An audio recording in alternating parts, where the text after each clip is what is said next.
That hurt. I'm tuned in like crazy, and I'm pretending like I know what they're doing, and I'm, Articulate and intelligent. Greg's a bitch. That's all. I find them offensive as hell. I've never been a fan. Yeah, fuck that. Ooh, terrible! Bad! Not bad! Oh, pretty good. Okay, decent, fair, great, I loved it! This sucks. Yeah, you really gotta wonder how the stuff gets made. Welcome to the Straight Red Card. I hope all of you had a wonderful Thanksgiving, Turkey Day. I mean, we combine ours. It's Christmas and Thanksgiving because my parents leave for Florida on December 8th. So we just mix it all together. My brother came all the way from North Carolina. My son was there. It was fun. It was fun. We played games. We played Pictionary. We played gin rummy. We played some darts. Of course, I crushed everyone at darts, so that wasn't any fun. So nobody wanted to play. You guys start throwing left-handed, man. I don't think I could even hit the board left-handed, honestly. That's how right-handed I am. I feel like after a couple of throws, I'd be good. I mean, you have no accuracy whatsoever. Yeah, you're probably right. You throw darts like a girl. Actually, amazingly, I don't look. Yeah, you better watch that. Because there's some goddamn Fallon Sherrick, by the way, plays with the boys in Professional Darts Corporation. She's beat a number of the boys. Oh, in tournaments. We talked about this before. Yeah. When it comes to darts, there can't be any form of like don't want to go too deep into this by any means, but there can't be any form of gender difference there, quite frankly. No, there's not really an advantage, except for men traditionally are larger mammals, taller mammals, and the taller you are, the more you can lean in closer to the board. Although I did that experiment, and I actually said, well, what if I were 7 foot? So I stood inside, a foot and a half closer to the board and started throwing. There's really no advantage. I could not find one. I actually was I was throwing worse, closer than I was back on the actual Okie. So anyhow, it really just depends on how much alcohol you have in you, right? That's dude, the thing too. I throw so much better with a drinking one hand, throwing with the other. Yep. I'm telling you, because something about being stone sober playing darts gives me the yips. I don't know what it is. I can't. They call it dartitis. Actually, I can't. I just can't smoothly let it go. I'm thinking too much. I'm overthinking it. All right. I hope you have a good holiday season. Yeah. After Thanksgiving. Went up to Michigan, hung out with the in-law side of the family. It was fun. We watched a lot of college football. That's good. I thought you were going to say porn. That would have been weird. That would have been really weird. I watched a lot of football. Watched random basketball games, college basketball games. Yeah. None of. I mean, I enjoy the college scene as far as sports are concerned, more so than the professional level, but. When it comes to the other sports besides soccer, of course. Right. But I don't know. There's only so much of Boise State I can watch before I'm just like. Yeah, we didn't watch any. We watched no sports for the most part. We just didn't have much time. So I had to come home on Saturday and watch a bunch of games for this show. And then I'm watching the last one right now. We are 42 minutes into Hoffenheim against, who are they playing? Bochum? No, Mainz. I can't tell. I think it's Mainz. Anyhow, the Mainz is up 1-0. That goal was not on Brooks, though. I'll just say that much. Brooks does go 90 in this, and I think it ends up 1-1 eventually, but I'm not going to be able to watch it while we do the show. After a long and extended weekend with the family, I decided I needed a break.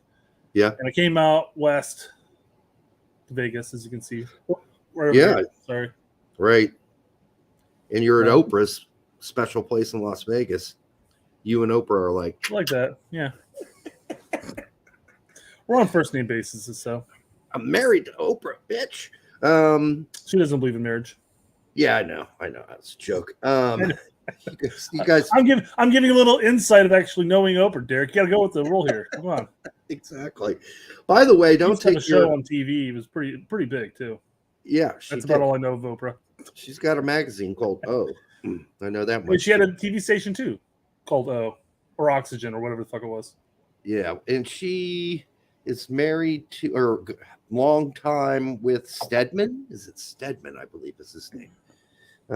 Anyhow, don't He take just your gets the strings. It's cool. right. Don't take your sister to Napoleon, the movie.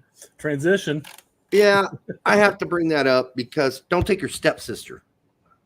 You could take your sister because you probably don't like her as much as your stepsister. But don't take her there. It's not good. The movie should have been called Napoleon and Josephine because that's all it was about for the most part. The battle scenes are just minimal. If you've seen the trailer, you've seen 90% of the battle scenes.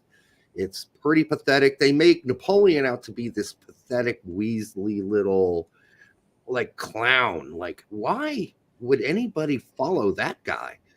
You wouldn't. Not the character that was portrayed in the movie. And they make him out. I'm sure there were parts of him that were not good. I'm sure he had a bad temper at times. I'm sure he could be political and he'd get your, while your back was turned or whatever. I'm sure those things are true to an extent, but that wasn't the bad things weren't the only things about him. And that's all this movie is. Him being a clownish buffoon, temper, sex maniac, which he could have been, but that's not all he was. Were the bad things. There were good things too, because people don't get behind a guy like that and follow him wherever he wants. And because they have to, because they didn't really have to at the beginning. They wanted this guy, and then even when he got exiled and came back, they could have said fuck off, right? And they didn't say fuck off. They're like, welcome back. Let's bring together a new army here, and let's go after. We got the Prussians, the Austrians, the Russians, and the English coming after us, and the Dutch. So let's take them out, all those armies one by one if we can. Anyhow, long story short, yes, was he pussy whipped in real life? Yes, he was, but he was no prude. This movie makes him out to be some sort of prude too. Like he didn't fuck around constantly, because he did. He fucked around just as much as Josephine fucked around. And to make her the whole center of the movie, this is not a movie about Napoleon. And I was wary anyhow, Brett, when it said it was going to cover his whole fucking life in 2 hours, right? You're like, how do you cover a guy who's in power for 30 years? And every decade gets 15 minutes. Every decade of his life gets 15 minutes. Yeah, that's basically what it was. So you were jumping from one scene to the next before it fucks off to another scene. You're like, what the fuck? How did we get to Egypt? Why are we in Egypt? If I didn't know the history, I have no clue why we just ended up in Egypt all of a sudden. Then the battle was fought like on top of the pyramids, practically. Napoleon accidentally shot the pyramids with artillery, what didn't happen? They were like 7 miles away from the pyramids. It was ridiculous. You could see them in the background, but they were fighting right next to the pyramids. It sounds like they did this topic, this genre, if you will, a disservice. What they should have done is embrace the world of streaming and done a miniseries, whereas each miniseries takes place of a certain aspect of his life. Like it's like, well, these fuckers are fucking with us. Now we got to go fuck with them. That's the entire first season. But then he's got to go over here and do this next season and this next season. You have to imagine, to break it down and have a good story, that you have to let it breathe a bit. There's so much to tell. I mean, his rise from being a tiny little Corsican kid to being a general in artillery, and then rising to power because he was an amazing general who fought off all these invaders. And then he went on the campaign in Italy, which rose him to power essentially as, the magician and genius of military affairs. But this is not the guy we get. We get a putz. This guy's a pup. He's a putz. He's a cuck in the movie. It's a cuck movie, basically, this whole Josephine thing. Oh, you fucked my best friend again? Oh, my goodness. I mean, it's so ridiculous. So, yeah, I wouldn't, unless you're into that kind of thing. But I tell you what, it's one thing it is not historical. I'm getting to a point now where I don't want I don't even want HBO or any of the miniseries stations to do an adaptation of anything I like.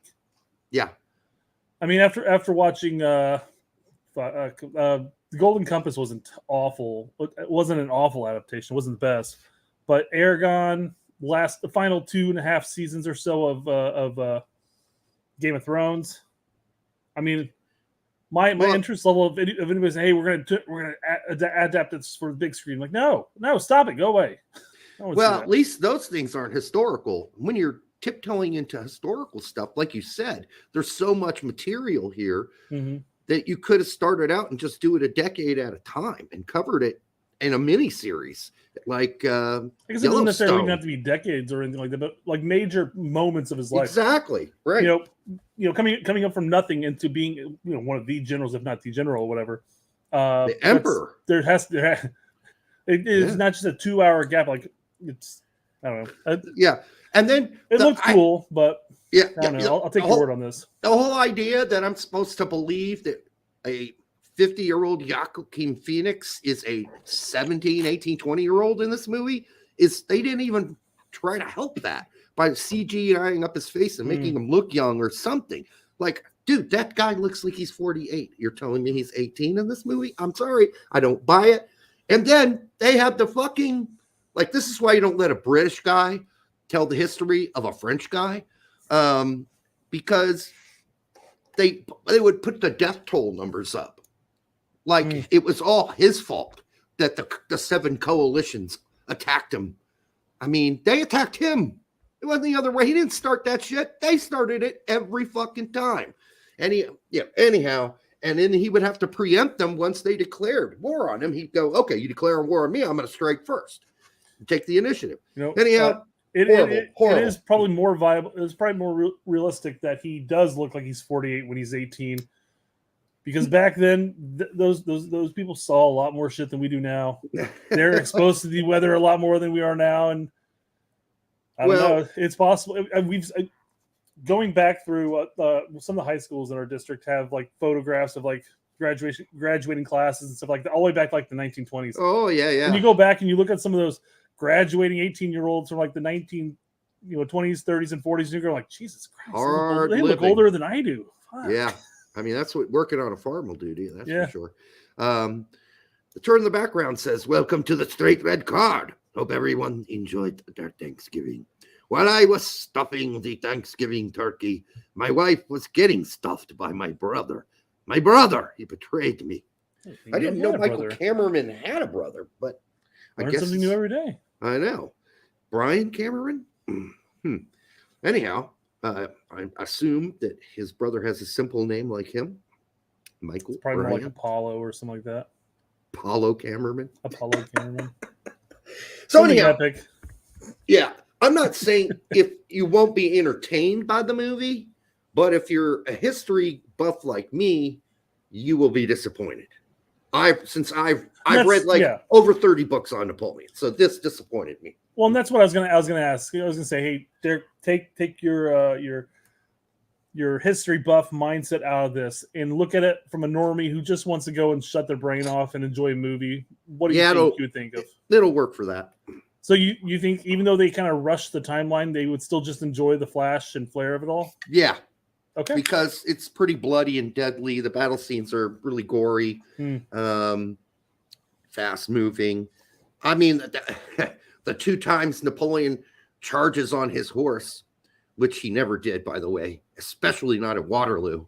He never got on a horse and charged the squares. That's the most ridiculous thing. But if you didn't know that, you'd go, oh, this is grand. This is amazing. Because it looks pretty good. Although the movie has this hazy gray over the whole thing. Like, I don't know, supposed to be depressed right from the start. Just like he is through most of the movie.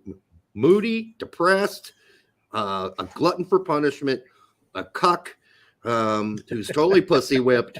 And I don't know. That he used to write her letters and she never wrote him back. But in the letters, which they still have, he would always ask her, I'll be home in 2 weeks. Don't wash. Because he wanted her pussy to be as stinky as possible. I know. What a weirdo. I would say, wash every day, please. I don't know where you've been since I've been gone. So please wash. I don't need the syphilis. Thank you. Yeah. Not that washing's going to help the syphilis. It's not. So that's a disclaimer. If I'm not claiming that washing helps you stop syphilis. All right. All right. Well, let's get on to whatever else you got here. I know you got some tidbits. I brought a little bit of fluff. I brought a little bit of fluff this time. I think you got turkey fluff, don't you? We're gonna get into that in just a second. Yeah. All right. All right. So with the invention of smartphones, I think you're finding more and more people taking a little bit longer in the bathrooms on a consistent basis. Yeah. Because it's no longer just going in there and finishing your business. No, I'm watching a video. This is a waste of time. You used to do just magazines, but I mean, you read through a magazine, you're done. I mean, what are you going to do by another magazine? I don't think so. Yeah. So, right. Here's a sad story. I'm not sure where this story comes from. If you're reading through a whole magazine while you're doing your business, then you're taking too long. Yeah. True. 24-year-old man paralyzed after sitting on toilet and scrolling on phone for 30 minutes. How is he paralyzed from that? Oh, he's hunkered over like this. I don't know. Well, there was something else wrong with him because 30 minutes is not that long. I guess my other question there is if he was paralyzed after being on there for 30 minutes. I mean, did somebody happen to, hey, dude, you've been in there for an hour. What the fuck's up with that? And you come in like, oh shit. And he's just sitting on the floor like, yeah, I fell off the toilet about 30 minutes ago. I've been waiting for somebody to come by. He had a pre-existing condition. Come on. There's no way that 30 minutes of toilet sitting is going to paralyze you. That doesn't happen unless there's something wrong with your fucking spine. Yeah, maybe all the blood was rushing to his head, and I don't know, and fell off and right into the bathtub. I don't know. I mean, geez, to think of all the times I've been at least 15 minutes halfway there. I was 15 minutes away from my spine cracking, apparently. Jesus, I didn't know it at the time. But, seriously. All right. Well, this is, this is. I don't. Well, I do, but it was a pre-existing thing. I mean, his back was going to break at some point anyhow. He's born with one of those toothpick spines. The entire chat is talking about Napoleon being small of stature. Oh, and then, God. And then going over the different terms for people of small stature. Okay, guys, I've said this before. Napoleon was of average height for his day. All of the press and media by the Brits during that time period, that's all bullshit. They're the ones who made him a midget. He was not a midget. He wasn't even small by the standards of his day. He was average. So don't. This is again why I said you don't let a Ridley Scott, who is a British dude, make a movie about Napoleon the Great. That's the book called Napoleon the Great, right? You don't let a British guy do that. The Brits don't like Napoleon. They did everything they could to take him down. And in fact, it was Wellington and Blucher who took him down. Wellington being English. So you don't listen to that media shit, guys. Don't listen to it. It's old bullshit. Well, you know what people of small stature can really do successfully is Splunk. Oh, God. We're going to branch off. Dick, if you're ever in Florida again and you feel like, taking your life in your own hand. No. And you want to just, free ball a cave. Freestyle? Free ball it. That way, when you're stuck and they come in and they get you after you're dead, they'll have a funny story to tell. Yeah, my nutsack's hanging out. Like I'm dressed normally, but my sack is hanging out. Just a hole right where the sack is. All right, so this video is actually in reverse. So we're seeing it go backwards. Oh, boy. Still, no less creepy. Oh, God. Turn that off just in case. Oh, no. Why? Why are we doing this? That sucks. Doesn't even have a breathing tube. This is ridiculous. I mean, even if you're going up that. No. He's still not even out of the water, though, is he? At the beginning, is he out? Yeah. Okay, that's just an unnecessary thing to do without. I guess you couldn't do it with tanks. No, you get stuck. On that one. You get stuck. Well, that's just disgusting. That's just. That's just a tight squeeze. Yeah, I mean, even in my peak fitness back in high school. Dude, if I had an erection, I wouldn't be able to get through there. Seriously, that is tight.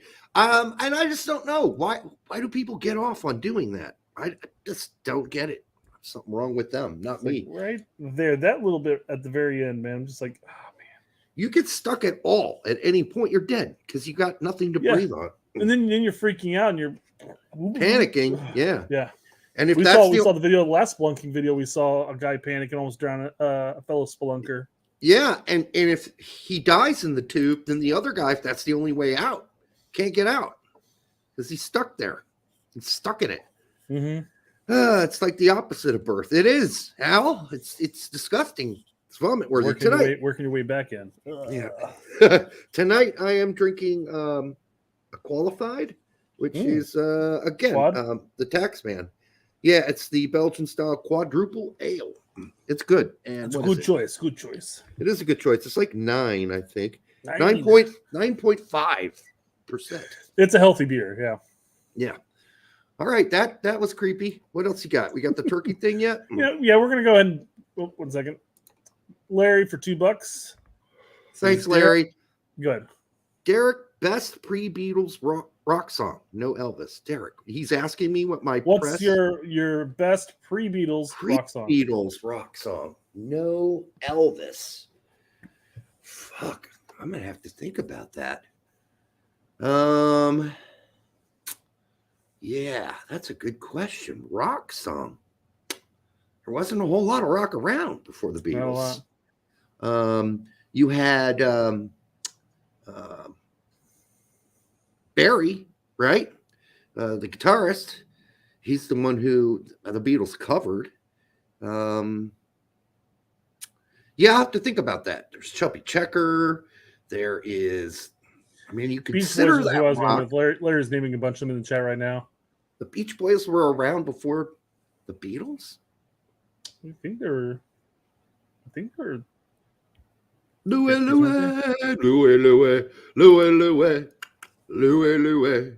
Great Balls of Fire. Yeah, that was a good one, except that he married his cousin who was 15, 14 years old. That got him in a little stink, huh? Where the hood at? Where the hood at? Chuck Berry. Yeah, that's who I met. And he, the Beatles covered rock and roll music by Chuck Berry. The rock and roll music, any old one is. I think that's a Chuck Berry song. Was Muddy Waters considered rock? I don't think he was. I think he's more blues.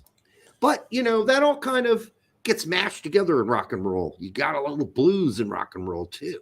So, yeah, that's a good question. I've never really thought of that question before. DMX does not have a Rudolph the Red-Nosed Reindeer version. Seriously? I can hear it in his voice. I don't think that's happening. But that'd be, I'd listen to it. I would have to listen to it, yeah.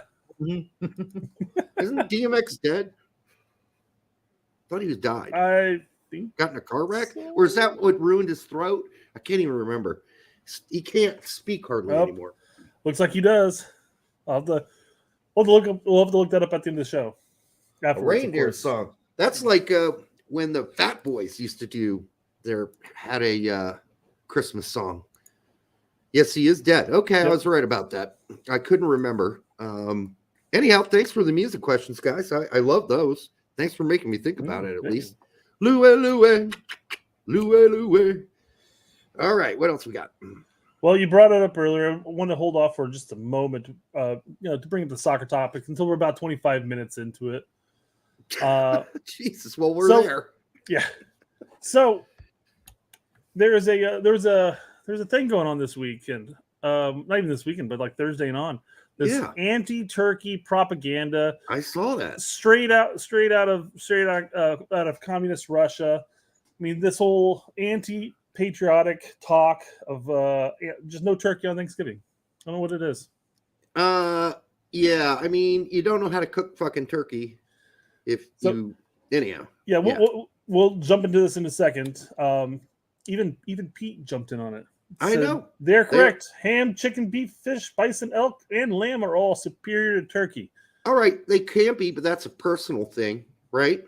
Yeah. That's Pete's personal feeling, but they aren't correct. But the reasons they give for not liking turkey are incorrect. Yeah, and to use another example, 8-Bit on Twitter also specified that because I went to Disneyland for during Thanksgiving and went to a steakhouse that's in Disneyland, and I've absolutely been ruined for all Thanksgivings in the future. I go, yeah, on a normal day, if I have a choice between eating a steak and a turkey, I'm going to eat the steak. Steak, yeah. But it's the fact that these people are saying like, hey, turkey comes out dry, and we'll hear in just a second, comes out dry and this and that. I'm like, Only if you just don't know how to cook a turkey. You don't know how to fucking cook a turkey. If it's dry, you overcook the fucker. Yeah. It's as simple as that. All right, well, let's hear this, and then we can branch off a little more into this. But yeah, what's your strongest Thanksgiving opinion? Strongest is that I don't think the turkey is the best dish to have. It's dry unless grandma or auntie cooking it. And what do we? Unless it's auntie and grandma cook it. Well, fucking A, get auntie and grandma to cook it, or get a new chef. Yeah, he basically said it's like, hey, I don't think turkey's that great unless you have somebody who knows how to prepare and cook a turkey, cooks it. At least he gave, at least he fixed it, kind of. All right, this was another topic that came up. Turkey is all about preparation. There's not a lot of preparation. I don't think there's a lot of preparation that needs to go into making a turkey. Now you can do the preparation, like you can brine it and everything like that. Yeah, that helps. It helps. Can brine it. You can rub butter between the skin and the meat. So we do that. My preparation. Fry it. There's different ways of cooking a turkey. Cooking it. You're trying to say. No, not the butter part. That is a prep. True. Well, how long does it take to remove the skin away from the breast of a turkey and shove butter up it? Doesn't take any time at all if you know what you're doing. And you can wrap it in bacon. Yeah. I usually take if I do the butter with bacon, I usually use a food processor, blend it all together, and then just shove that in there. You put some parsley in it, some spices. I'm spacing the name of the there's a seasoning that's French, like just it sounds French, and it's herb de Provence. Yes. Yeah, that would be my go-to for turkey. So I do the kind of same thing. I do the butter in the blender, but then I add parsley, tarragon, or oregano, all fresh. So it ends up being herb de Provence. Yeah, but all fresh ingredients. My mom has all the fresh herbs, and when the winter comes, she stores them in the freezer. So they're not fresh, they're frozen, but still. And then you rub and a little garlic, and then salt, pepper, and you rub that between the meat and the skin. It's great, dude. It's fabulous. The only time I've ever had a dry turkey is when I followed the cooking my first turkey, and I followed the cooking instructions that come with the turkey. Never Crocker. Do that, guys. Never do that. Yeah, don't follow Betty Crocker either. All that shit's overcooked. Here's all you have to do: you put it in at a low temp. I usually just do 350, and then I have a set time that I go in and check it. The turkey, I pull it out. Got a meat thermometer. Check the turkey. Meat thermometer. There you go. And I wait till it gets to the certain temp around 160 to 170 range, and then I pull it out and let it sit until it cools off, and good. You got to pull it a little early and cover it in foil. Yep. Because it'll continue, the temperature inside will continue to rise for a short while after that. So it actually cooks another 5 degrees. So pull it out a little early. That's what she said. And rub it with butter. That's what she said. And then after you have, I know we've mentioned this ad nauseum, but after you have the turkey and you cut off all the meat, you got all the bones. You can prep nice stock and make have turkey soups stock and all sorts of shit later on. Yeah.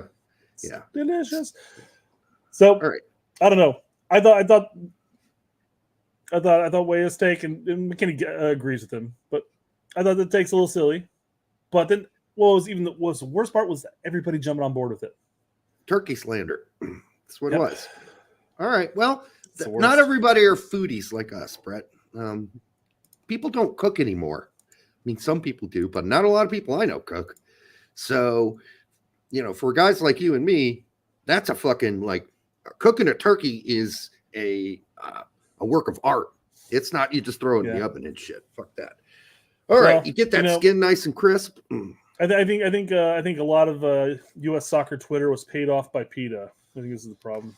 Could be. Or it's a similar marketing campaign that Chick-fil-A has when you eat more it's cows that eat more chicken. I get it, Brett, but maybe it's just motherfuckers don't know how to cook a turkey. Yeah, It's as simple possible. as that. Yeah. So- We're lucky turkeys would never do this to us. You don't have to do it to them either. Okay, well. So Mm. it's a bunch of turkeys, saying thanks to their turkey god that they have a bountiful harvest of a human being. And I don't know. I'll just say if they had the know-how and they were the apex predator, I guarantee you they would do shit like this. And if they had a consciousness, which they don't have either, anyhow. I like the community notes that go with it. Turkeys are not vegetarians. Turkey eat mice, lizards, frogs, and just about anything they can fit in their mouth. You fucking idiot! PETA knows this shit. Do they? If turkeys were larger and had technological means to farm and eat humans, their current diet reveals They likely would. Correct. If we were No. smaller than they were, Yeah. they'd eat us. They eat Just like any other animal, rabbits. you could farm and mass breed them and gut them and eat them. Yeah, absolutely would. Right. Now, I just want to know if there's going to be like some turkey version of PETA out there going like, humans are friends, not food. All I care about is that they're raised humanely. Yeah. And they're not tortured when they're killed. All right. That's where my concern is. So if it's done right, then, you can buy turkeys right off, free range farms now. So people need to not panic about that. They live really good lives and then they get eaten. Yeah. They get saved from, and the turkeys might not necessarily have this issue, but, a lot of those free range farmers have, protect their livestock, like the chickens and shit like that would normally get consumed by other predators. Right. Hawks coming down and scooping them up and running away. Right. So, and as long as they're not filling them with a bunch of boosters and, other junk in their diet to make them grow fatter than they normally should. By the way, this beer is distinctly potable. I would give it a B+. It has raisin and plum notes along with chocolate and malt. That's the flavors of this one. You can read that. John says, I cook a turkey at 300 for 5 hours the night before, baste it with butter and sage, then remove the liver and neck to make giblet gravy. Sweet. Then another 2 hours in the morning with stuffing. Yeah, that sounds great. And do you give it kind of a blast at the end to get the skin crispy? Just a real quick blast underneath the broiler. And that'll get or you could do it at the beginning, I suppose, and seal everything in. But I know I've done that before, and it works great to get the skin all crispy. I've also fried a turkey before. That's really good. Gets that crispy skin on it. Jack Pineda wants to know where you get beers, Derek. Total Wine. Well, and let's also the beer as far as today is just a local brewery. It There's is, a couple but locations around Indiana, but yeah. But for all my other fancier Belgiums, I get them, including this though. I go to Total Wine in Nora, and it is like a massive grocery store, but just alcohol in it. It's great. It's a wonderful thing. A whole section of just Belgian beers. They used to have more. They're kind of trimming it down. It's bugging me. But I hear the one in Carmel stacked still with the expensive shit. So John specifies later. He says the ending is to get the stuffing and turkey crispy. Yes, it is. All right. We got soccer. Still soccer talk, kind of. Okay. There's been a lot of talk lately of the Diego and tactical conversation. We're not going to get back into that at all. No, but I feel like it's time to sit Diego down and have a intervention about his betting habits. Okay. Because he apparently, y'all know I did come on now. That was weird. Fuck Michigan too. Please tell me you did not bet on Ohio State to win. Uh-oh. So he did? Yeah, he bet on Ohio State to win. And I said, dude, it's not too late to delete this. In my family, my parents both went to Michigan State. My entire wife's side of the family is Michigan. I went to IU. My brother's a Notre Dame fan. My dad was. We all have one thing in common. We all hate Ohio State. Right. I mean, my dad went to Michigan State. He was born just outside of Detroit.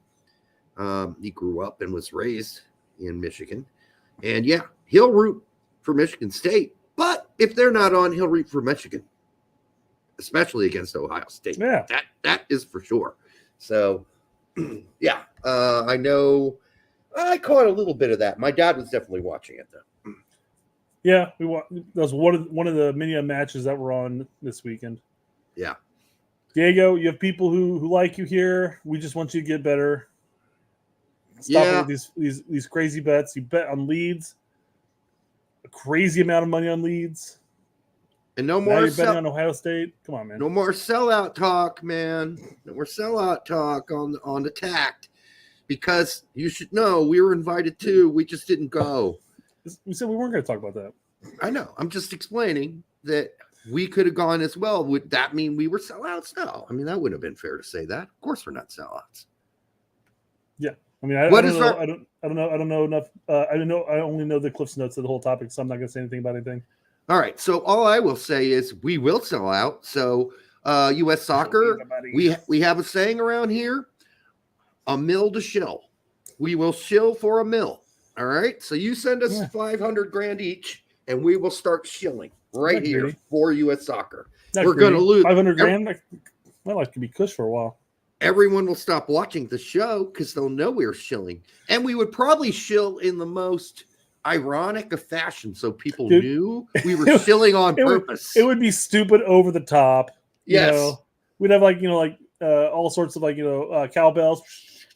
Yes, so we'd have the whole whatever the surround, whatever the they can push the buttons, and all of a sudden we have audience laugh track, and all the noises that go with it. We'd have D-Rec on the show to start it. He'd start every show with, "Today we're going to talk about how amazing Greg Berhalter is. He has more wins than any men's national team coach ever over all the Bahamian Islands." I mean, yeah, we would totally chill out, but it'd be obvious that we were over the topping about it. So, anyhow, I'm not going to say that. I was going to say something, but then, yeah. All right, so let's move on. What else we got? You want to do the weekend? You ready to do the weekend? Oh, by the way, some guy commented on our last show, and he said, "What about Kone for Canada?" And I'm like, okay, Kone is not really playing a whole lot. He might turn into something good because I'm criticizing Canada's depth and its lack of depth outside of 5 or 6 players. So he could amount to something sooner or later, but right now he's not. He's certainly not Davies, and he's not Jonathan David, and he's not even Kyle Larin yet, and he's not Stachio yet. So he's got some growing to do, Kone. Derek, before we get into the Americans Abroad, I need you to go on record here and state that you have not watched every single game that you're reporting on. I'll tell you if I haven't. Obviously, I did. I report on Jonathan Amon being the 18 for Ligby, right? But did I watch the game? No. A, he didn't play, and B, what's the point, right? But I might report on it. I will watch every Greuther Fürth match they actually have available for me to watch, but not all the 2 Bundesliga games are on. So you got to, you only can watch what they have. But I have watched several Greuther Fürth games already this season because I was really, really curious about this Maximilian Dietz guy. And frankly, I'm really impressed. So do I watch them all? I watch a lot of them. I'll watch a lot of them. Yeah. Yeah, I know. I agree with you.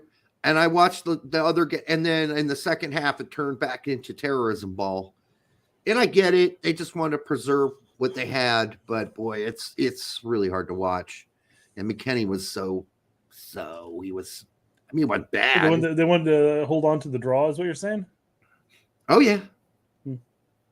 Yeah, I would suspect so. But, I mean, it makes sense. But if they needed the win, they really need the win. They're going to catch up to Inter. They should have gone for it. Oh, well. Yeah. I don't think that he knows how to go for it. I think he's too big of a pussy. They're only 2 points behind Inter. I know, that's why you go for it. Yeah, but I mean, they would have tied everything up. Yep. But to get back to the topic here before we jump too far into the Yanks Abroad, I guess MPC 53080 got under text in here. I think I'm done watching your reports. For starters, you focus on the negative. And second, you don't actually watch all these guys play. How would that be possible, you knucklehead? How's that possible? Some of them aren't even broadcast. Balogun was way more dangerous and had what I'd call an above-average game versus PSG. Should have had a couple assists, but Monaco missed at least 2 sitters set up by Balogun. You'd know that if you watch the game. He has a point at the end there, though, because I watched the game. I watched big chunks of that game. Mostly all the time. Every time Monaco had possession. And if they didn't, I just fast-forwarded through it. But I thought Balogun had some dangerous moments in that game. So when he was like, he had a really poor game, except for his kind of hockey assist, which I thought was all Balogun pressuring. And then, of course, the goal at the end was great. It was a perfect, pass by Minamino. And right as Balogun made his run. But that's also because PSG was playing kind of a higher line, not a low block, not a super high line, but sort of a mid line. And that's where Balogun can use his speed, right, on the center backs. And that's what he did. So the problem with us when we play all these fucking Caribbean countries and teams that we're supposed to slaughter, they're not going to play a mid block. And if they do, it's temporary. There are very few teams have come out and tried to press us, and that doesn't last for long. I remember El Salvador came out really aggressive. So that would be really effective against somebody like El Salvador. One of the few non-big boys that did. Well, that's why he no longer has a job, Perez. Hugo Perez. He's no longer there? No. They fired him. Wow. Yeah, I know. I'm kind of surprised by that. I mean, what did they possibly expect except for what he got, which was above? They're punching way above their weight. I agree. I agree. Oh, that's insane. I mean, unless he resigned. That's a possibility, but I don't know. I don't know if that's what happened, but I know he's not there anymore. Maybe he resigned. He knew he was going to get the U.S. men's national team job, just like Marsh knew. Right? Yeah. I don't know much about El Salvador Federation politics, so who knows? All right. Fair enough. I found this whole thing interesting. The fact that he was getting a little flustered about a person that has a I'm guessing YouTube handle of non-player character 53080. That sounds like somebody who just joined.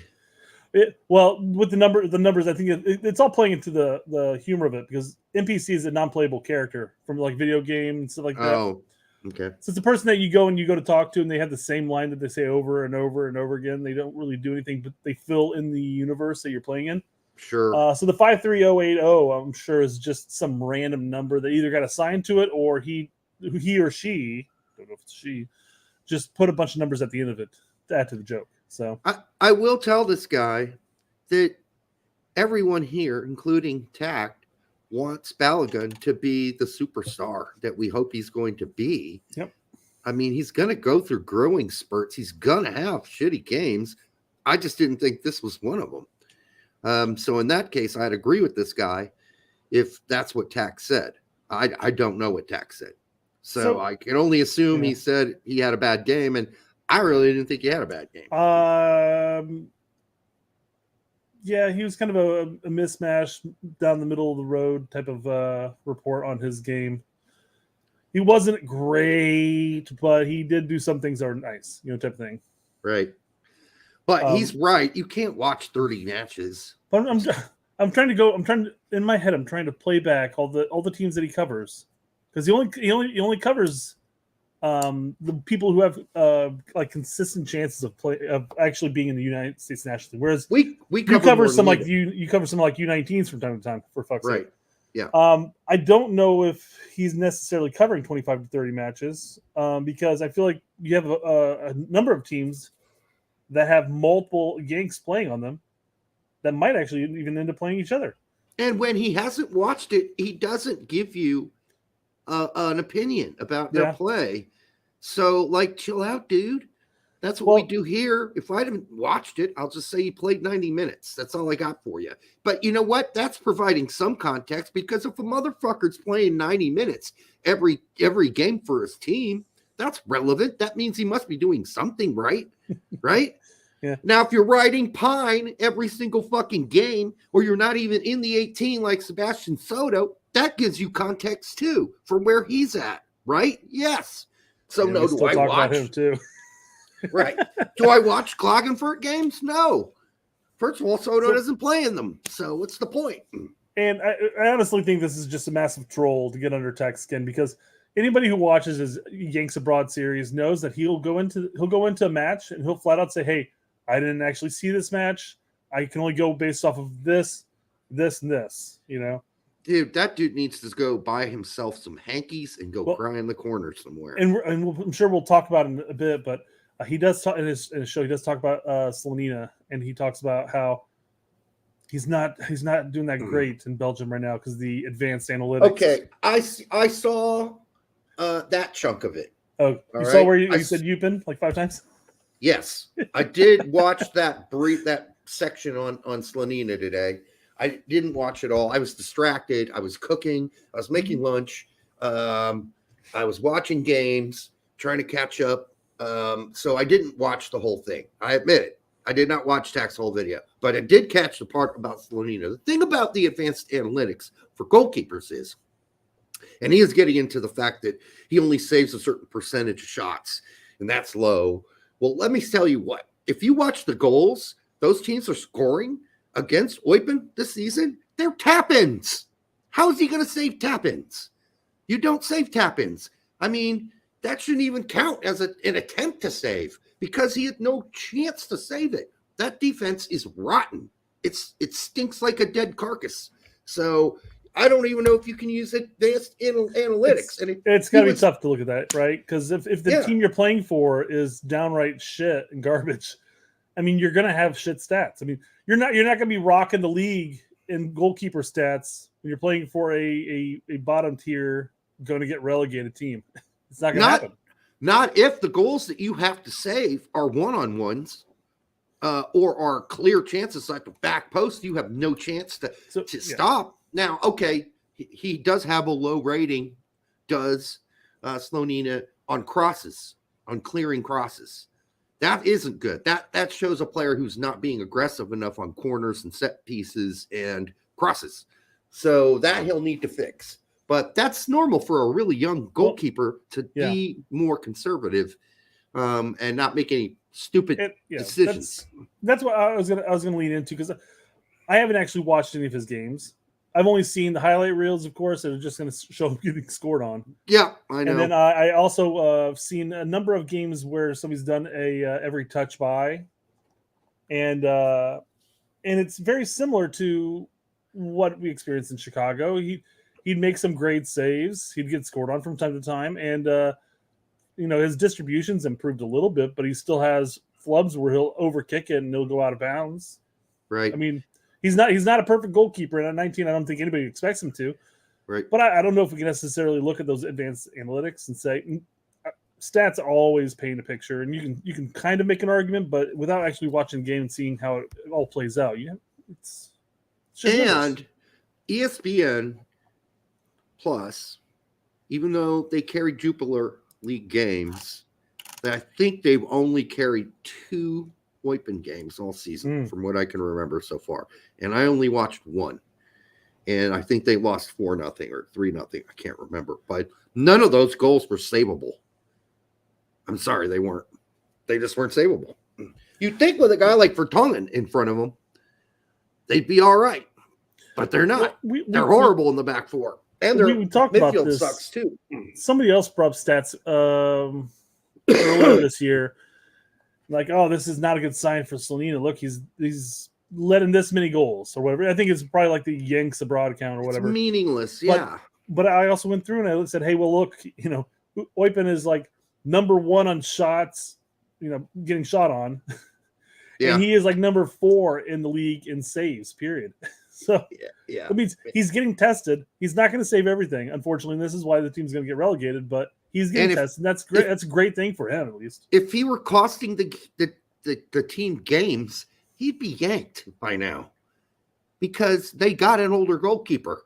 All right. They got a veteran guy they could throw in there, but they think this guy is better than the veteran guy because the manager does not want to be relegated, and that's where they're headed.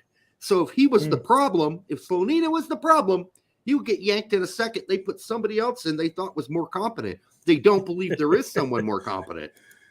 Nate, they're not Chicago. Chicago just barely missed the playoffs. Eupen is getting relegated. This who fucking bottomed MLS this year? I don't know. I can't think of who bottomed it. Doesn't matter. Yeah, it doesn't really matter. I brought this. They didn't get relegated. Yeah, not this season, guys. So it doesn't matter. So I brought this up. This is the Belgian Pro League Team of the Week. And look who's on there. Slonina made it. Look at that little guy. Oh, I thought this was the team. I was like, didn't know Vertonghen played for Eupen, but they don't. He doesn't. Everybody's pointing that out. Yep. I think that's Bruges. Anderlecht symbol. Okay. Yeah. All right. I was like, God, they should be better if Vertonghen's playing center back for them. Wow. All right. So we can move along. Moving on up to the top to a deluxe department. All right. All right. I'm going to cut you off there before we get copyright struck. Okay, I was so on. It sounded like the recording of the song. You were worried. Just because I don't want to get caught off guard when you bring it up later, I do want to bring up Venezia now. Yeah, these are the two things I've got for the Yanks Abroad.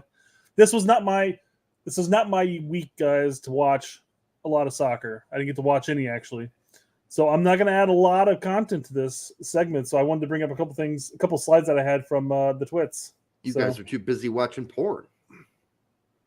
Again, really awkward when it's a whole step family, or not step family, no, not step family, in-laws. Let me rephrase that. Right, it's your greatest hits from the days when you were a director. Yeah, exactly. Look at my work. This is my work. Brett, how do you afford such luxury palaces like this? Well, I used to direct a lot of porn. Yeah, there you go.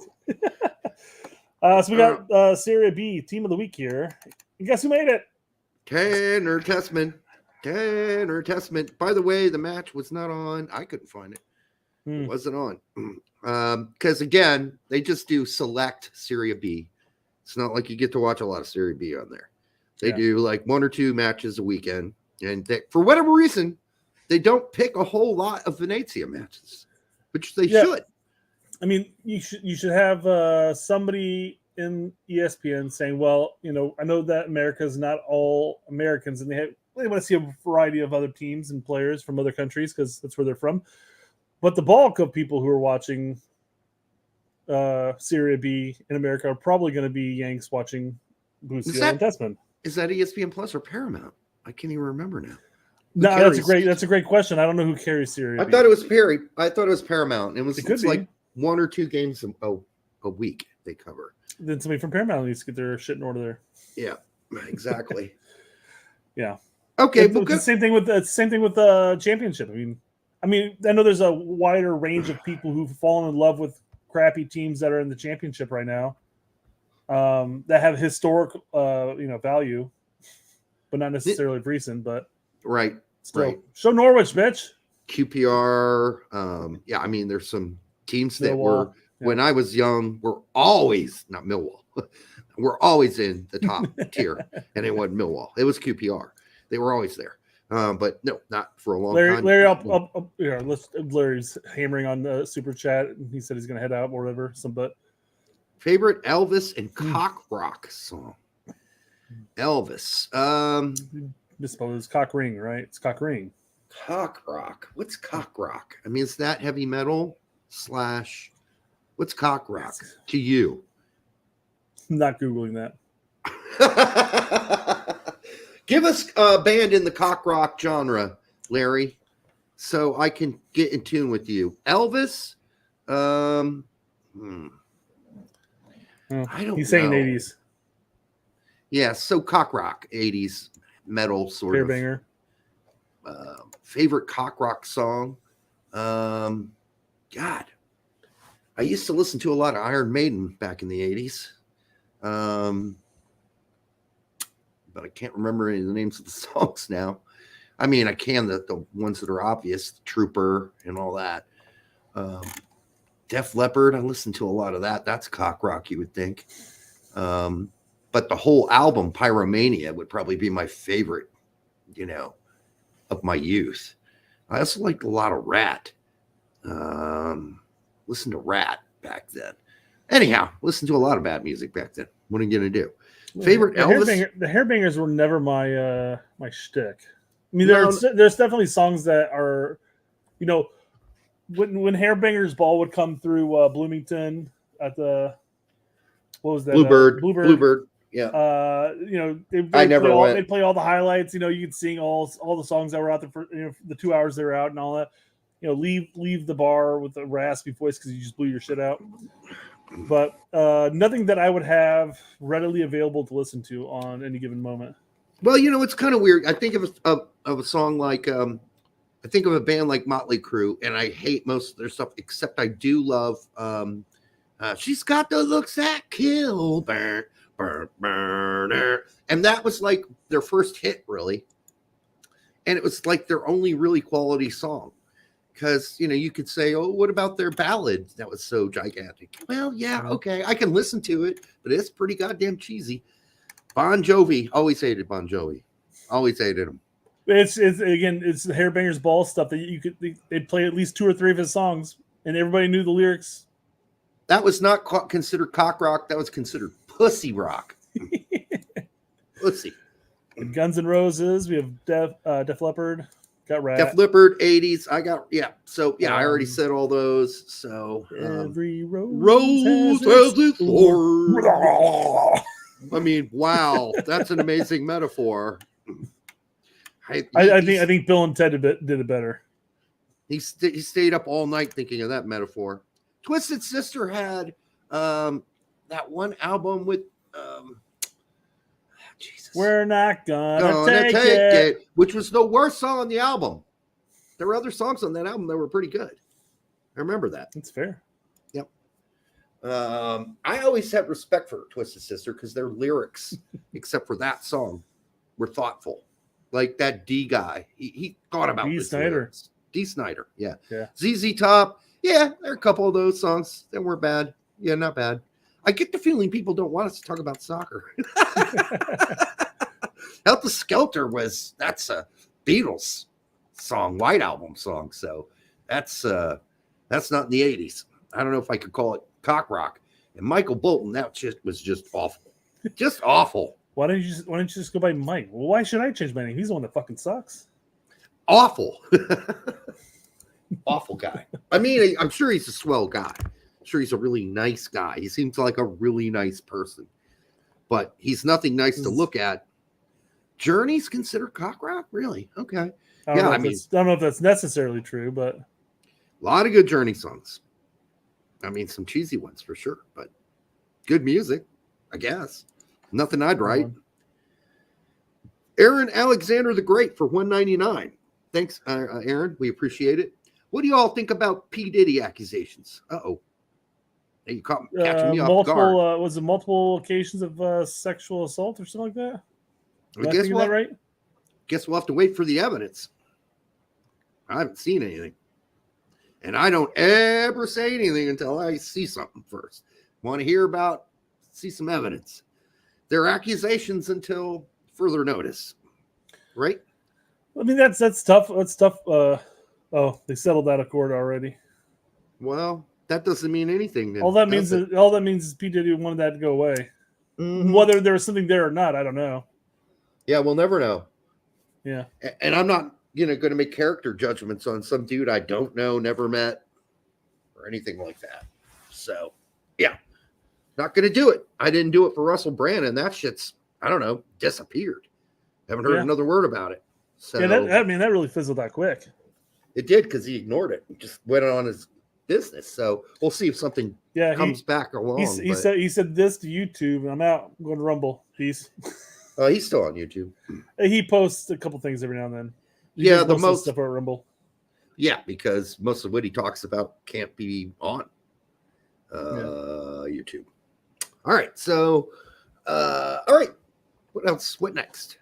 So did you said you didn't get to watch the game because it wasn't on, but do you have anything to say about the game before we Well, they both played quite a bit. I think let me hear. See, Busio, I think, played most of the game as well, if not all of it. I think what that says is Busio's worked himself back into the starting lineup for that team. Busio went 85. Tessman had an assist, a goal, went 90, and they're currently in first. They sit first on the table. Tied. So, hey, did I not watch the game? I didn't. But guess what? If you didn't watch the game either, and this is the first thing you're hearing about Venezia and Tessman and Busio, you can assume they must be doing something right because the dude scored a goal. He got an assist. He was the player of the week.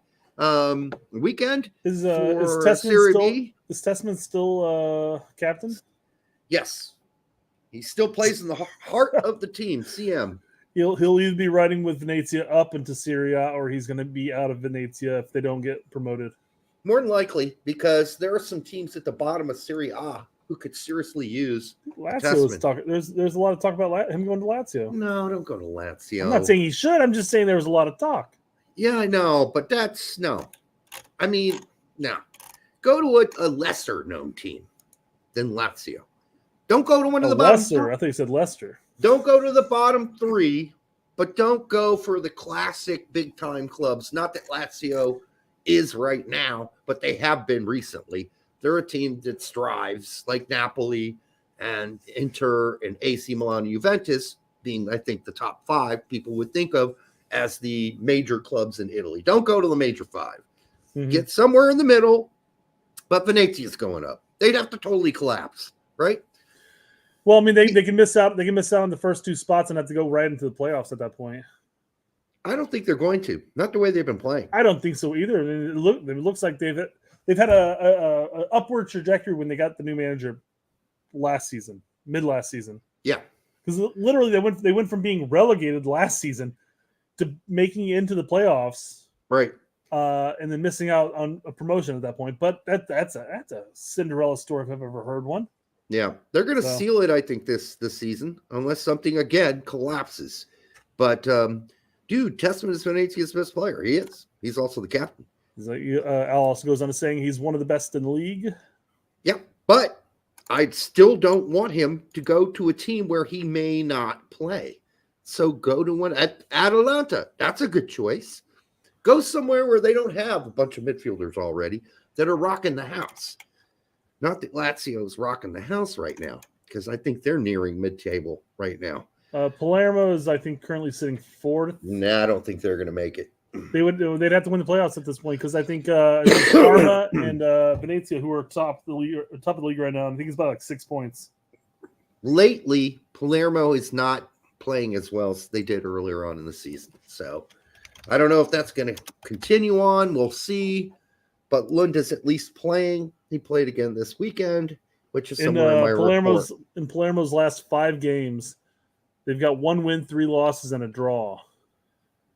Yes, that's saying a lot, though, that they're only 6 points down from Venezia, who has 4 wins and a loss. Yeah, but it's they're trending in the wrong direction. True, I agree. They started off strong, and they're fizzling a bit. Yeah. Mm-hmm. Yeah, and it could be that they just started out with a good schedule at the beginning of the season, right? Now they're hitting weaker boys. Yeah. Now they're hitting some teams that are actually competitive, and they're crumbling. They're not playing as well, or the results are not as good. Again, I think they've had 1 Palermo game on the whole since Lund, we all found out about Lund. So here's an interesting concept. I mean, we keep talking about Serie A and Serie B teams here, but what about Tessman being sold abroad? Oh, he could play in the championship. I don't doubt that for a second. Yeah. I don't know where you want to go in the championship because that's always a dice throw, right? Recently relegated team. Because, I mean, there are teams that got recently relegated that get relegated again. Yeah, How many times have we seen that shit? We almost just saw with Venezia. And we watched Sunderland do it, drop like a rock all the way down to League One. So, yeah, I mean, you got to be careful who you pick, or else you might go down with a ship like Gooch did. All right. It also worked his way back up, though, too. But yeah, and then once they got up, what'd they do? They got rid of him. Transferred his ass to Stoke. What a bunch of bitches. That's not very nice of them, is it? But, you know, Stoke's doing okay, so we'll see what happens. He's playing when he's healthy. He played 20 minutes this weekend. They lost. Anyhow, it could be a rough season for him off the bench, but we'll see. What else we got? Doing the Yanks Abroad. All right, let's do it. Because started it. What are you talking about? I know we kind of did, but not like officially. Not to me, at least. Trusty Yanks Abroad. Trusty Yanks Abroad. It's time for Yanks Abroad. All right. Trusty. we need like angelic sounding like a church choir in the background. Something like that. You know, if I had my 4-track was still working the way it used to, I could whip out a song for that quickly. All right, but I don't. I have my 8-track, which is digital, which I don't feel like it's more complicated, and I hate fucking around with it. All right, so Trusty, 90 in a loss. But the key is he's continuing to play 90. He is a starter on that team. He's probably going to start the whole season for the rest of the season, no matter how bad it gets, unless they go out in the winter, transfer window, and get more center backs. But even if they got more, I think he starts nevertheless for the rest of the season because he's not the weak link in that back line. They got a lot of weak links on that team, though. Matt Turner in the 18. I mean, what is there to say? I will say this, that Vladimos, or whatever the fuck his name is, gave up a bunch of goals, I believe, this weekend, but not really all his fault. Maybe one of them. Koleosho, 80 in a loss, and then he's the one who drove, that got the PK. He got taken down, so he drew the PK, which was scored. He didn't get to take it, though. Haji Wright, 90 in a win for Coventry City. He, as far as I understand, he went to 90, played to 90. He contributed in the hold-up play and a lot of other stuff. So, yes, he didn't get a goal. He didn't get assists, but he was obviously an important part of the team and their win. Or else you don't play 90. That's as simple as that. Charlie Kellman, 10 for QPR in a loss. QPR, man. Whew, they are stinking it up. Dwayne Holmes and Preston Northend are just been downward trajectory since the great start of the season. And he went 90. Gooch, 20 minutes for Stoke. Reyna, 46 for Dortmund in a win. When you go and watch Dortmund games, you're like, oh, yeah, he gets some playing time. And then you watch, you're like, yeah, but he didn't do much. But you know what? They asked him mostly to play defense because Turcic was being super conservative. They want to hold on to the lead. So we didn't see a whole lot of creative Reyna there. But he did play some really good defense. He was not a weak cog on the defensive end. I always thought the argument that, he's a defensive liability is just nonsense. Yes, it is nonsense. I think it is. This game doesn't prove it alone. We've seen him play good defense for us and other against Mexico. It really depends on what you're expecting of him to do. If you want him to play up higher up the pitch, he's not going to have as much defensive responsibility coming back, and it is what it is. Yep. Pefok and Scally. Well, Pefok for Mönchengladbach, Pefok went 46 and was pulled at halftime. Scally played the whole game. Started off as a right center back. Oddly enough, I was like, what the hell? What's Scally doing? He's playing in back three? Yes. Started out playing in a back three. Finally shifted to normal right back assignments. And by the second half, he looked a little better. First half was a little rough. I don't know why P-Fuck got pulled. I know people are saying he didn't play well. I don't know. I watched the game. I didn't think it was that bad. Were his testicles still kind of sore from being pulled the week of the Nations League call-up? They seem pretty well tucked in. Okay. So I don't think it was a testes issue. No testes. I'm not sure why he got yanked, because maybe it's just me, but I thought his hold of play was pretty good. He was inches away from scoring a goal. He had a shot or two that I thought were, not bad. So I don't get it. I don't know why he's pulled. Maybe he's still somewhat not in full fitness. I don't know. I don't know why he got pulled. Aronson did not dress. Apparently, he had some sort of rash on his crotch that hurt when he ran. So he's out until that's healed. But Union Berlin, bad. Paredes, 20 minutes for Wolfsburg. I'm imagining he'll go back to starting. I'm guessing he just needed a break because he came back from all that travel. Chandler was in the 18, and Paxton Aronson, they both started off on the bench. Chandler, shocker, did not play. Paxton Aronson went 10 in that loss. But he did come in to score the goal. So that's the good news. You don't put some runt out there. Well, they did. To get to go get a goal. You put a guy out there you have some confidence in to go get the goal. Pulisic, I think Paxton Aronson is the only Aronson brother that has an assist in the Bundesliga this season. I believe that's the case. Probably true. Pulisic, 60 minutes. I'm guessing probably pulled because they aren't sure how, fit he is, or, they want to be careful with that crotch injury that he had. Everybody's got a crotch injury, by the way. Musa, 84. Musa he did what he's supposed to do. But I guess when I watch an AC Milan match, I want to see him do more. Because at least Pulisic did some good stuff in the first half. And it was like, yeah, go get him, buddy. Go get him.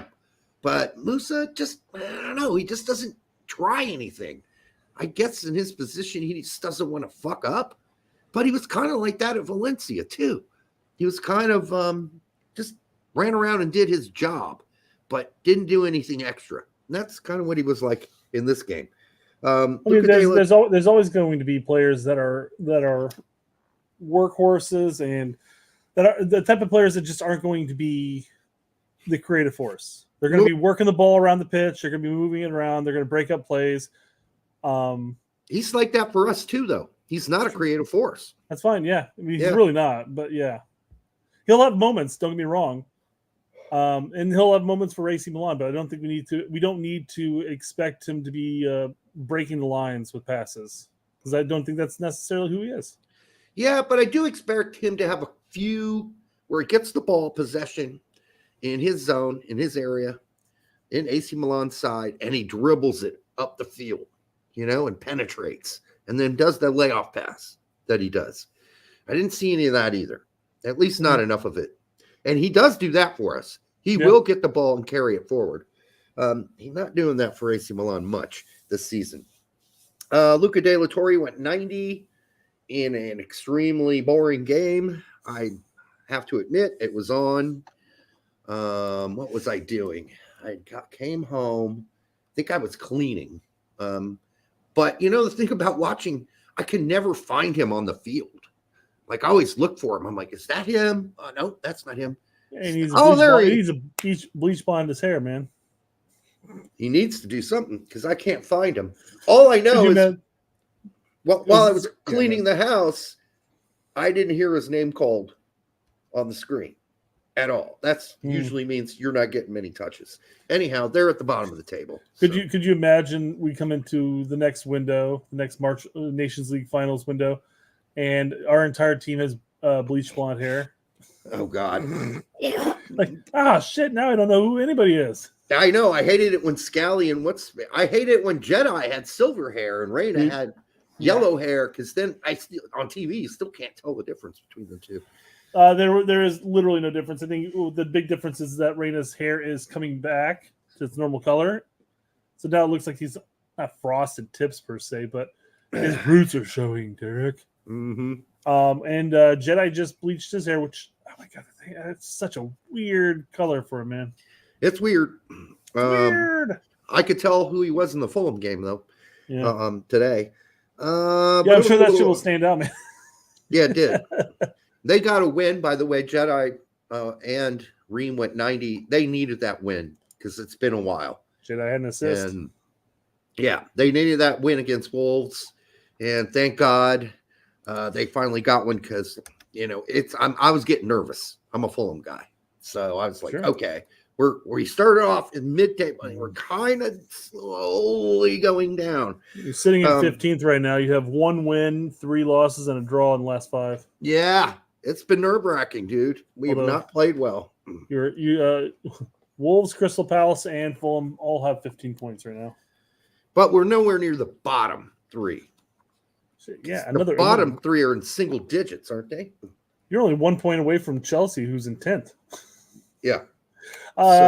So 5, 4, and 4 for Everton, Burnley, and Sheffield. Sheffield was 5. So the bad teams are so bad this year that I don't think I have to worry that much, but I still do because you remember I've gone through this roller coaster for 4 seasons. So how the mighty have fallen with Everton there, man. Yeah, season after season of just scraping by, and then getting your ass hammered by a team that has been playing like puke garbage lately, Man United. Getting hammered by them, not just losing, hammered. All right, Mackenzie went 90 in a loss for Genk. Guest went 90 for PSV. Pepe went 15, and Tillman got that badass through ball assist, and he played 23. And PSV are just, I can't wait till they have to play Feyenoord or, one of the better teams because I want to see an actual real game. What are you talking about? They played PSV not too long ago. No, they played Ajax, PSV. That's what I meant to say. Sorry, yeah. Yeah. Killed the joke, I know. I know, but yeah. You know what I meant. Right. Yeah, they played Ajax. That was a joke. And then, they've been playing some pretty piss poor teams lately. So, not that the team they just played, I forgot their name, are bad. They're not a bad Twente. Twente are not a bad team, but it's not Feyenoord. I want to see them play Feyenoord soon. Bello, I didn't watch Bello. I don't know what he did. We already talked about Testament and Bucio. Novakovic went 80 for Lecce in a loss. CCV 90 in a tie. I think that was against Motherwell. Slonina, we already discussed. Brooks, 90 in a tie. Maloney, 90 in a tie. Both of those games I watched today. Painful to watch. Actually, the Hoffenheim one is still on. We're in the 94th minute, and it's 1-1. The goal that Mainz scored really wasn't on. It wasn't on Brooks. He's been pretty solid whenever I've looked up. This is how I do my reviews. That's why they're so accurate. All right. Balogun, 90. We already discussed already with a goal. McKennie, 90. We already discussed. Taylor Booth in the 18. Road Pine. I don't know if that's because he's still slightly injured and they don't want to risk it because he has already come back, but then he played like shit. So he could be benched because of poor play. Yeah. It's hard to say right now. We'll have to keep an eye on that. Sebastian Soto did not dress. Cardoso went 90 in a win. Jonathan Amon in the 18 didn't play. Terrence Boyd, 80 minutes in a loss for Kaiserslautern. They are not that good this season. Boy, they were fighting for it last season. Kaiserslautern looking like shit. Then Maximilian Dietz and Julian Green both went 90 in another win for Greuther Fürth. They now sit in 5th. Green got an assist. I don't think he's going to get a look. Nevertheless, from Greg, I don't think he values 2 Bundesliga, but not only that, but we're at a point where I think experiment's going to be off. With this discussion last window, Greg should have called this person to give him a look. I'm like, well, and we even talked about how it would be a nice topic to have as far as to what point do we focus on chemistry over growing of depth. We still need depth. Well, the problem is we're looking at the March window, which is Nations League final. There's not really going to be a lot of depth growing there unless there's injuries. Like Green's not really a winger, so he can't help us there. Yeah. That's where our depth hurts. He could play out there, but that's not where he plays for his club. Mm-hmm. Yeah, we're running out of time before COPA. After COPA, that's a whole nother story. But right. We can't fuck around. We don't have much time until COPA hits us in the ass. EPB is injured, I assume. He wouldn't in the 18. Lund, 85 for Palermo. Tie, Toljan, 90 with another assist and a win for Sassuolo. Mihailovic got a surprising 45 run for Aze. Again, didn't really impress or make a dent, so that's on him. Zach Booth, 23, played against Mihailovic for Volendam, and they lost, obviously, but he got 23 minutes, the other Booth brother. Mm-hmm. Conrad. Somebody was telling me I need to fucking pay more attention to Conrad. I think that was on X. And I'm like, seriously, dude? Yeah, he plays for Ibar. He's playing for Ibar. I'm like, dude, no, he doesn't really play. He's a bench dude. This was 2 minutes ago. Yeah. No Conrad, dude. No Conrad. Conrad doesn't even start for his Segunda team. He got one start earlier in the season, and now he's a bench guy. Now, if he starts starting every game and he starts scoring, I'll start paying attention. But when you play 10 fucking minutes in a game here and there, and that's been going on for a few weeks now, no, I'm not that excited about Conrad. And, I've already told people what I thought of Conrad. Now, he's going to have to grow up, which I hope he's doing, and maybe he can have a Julian Green story. But that's as good as it's going to get.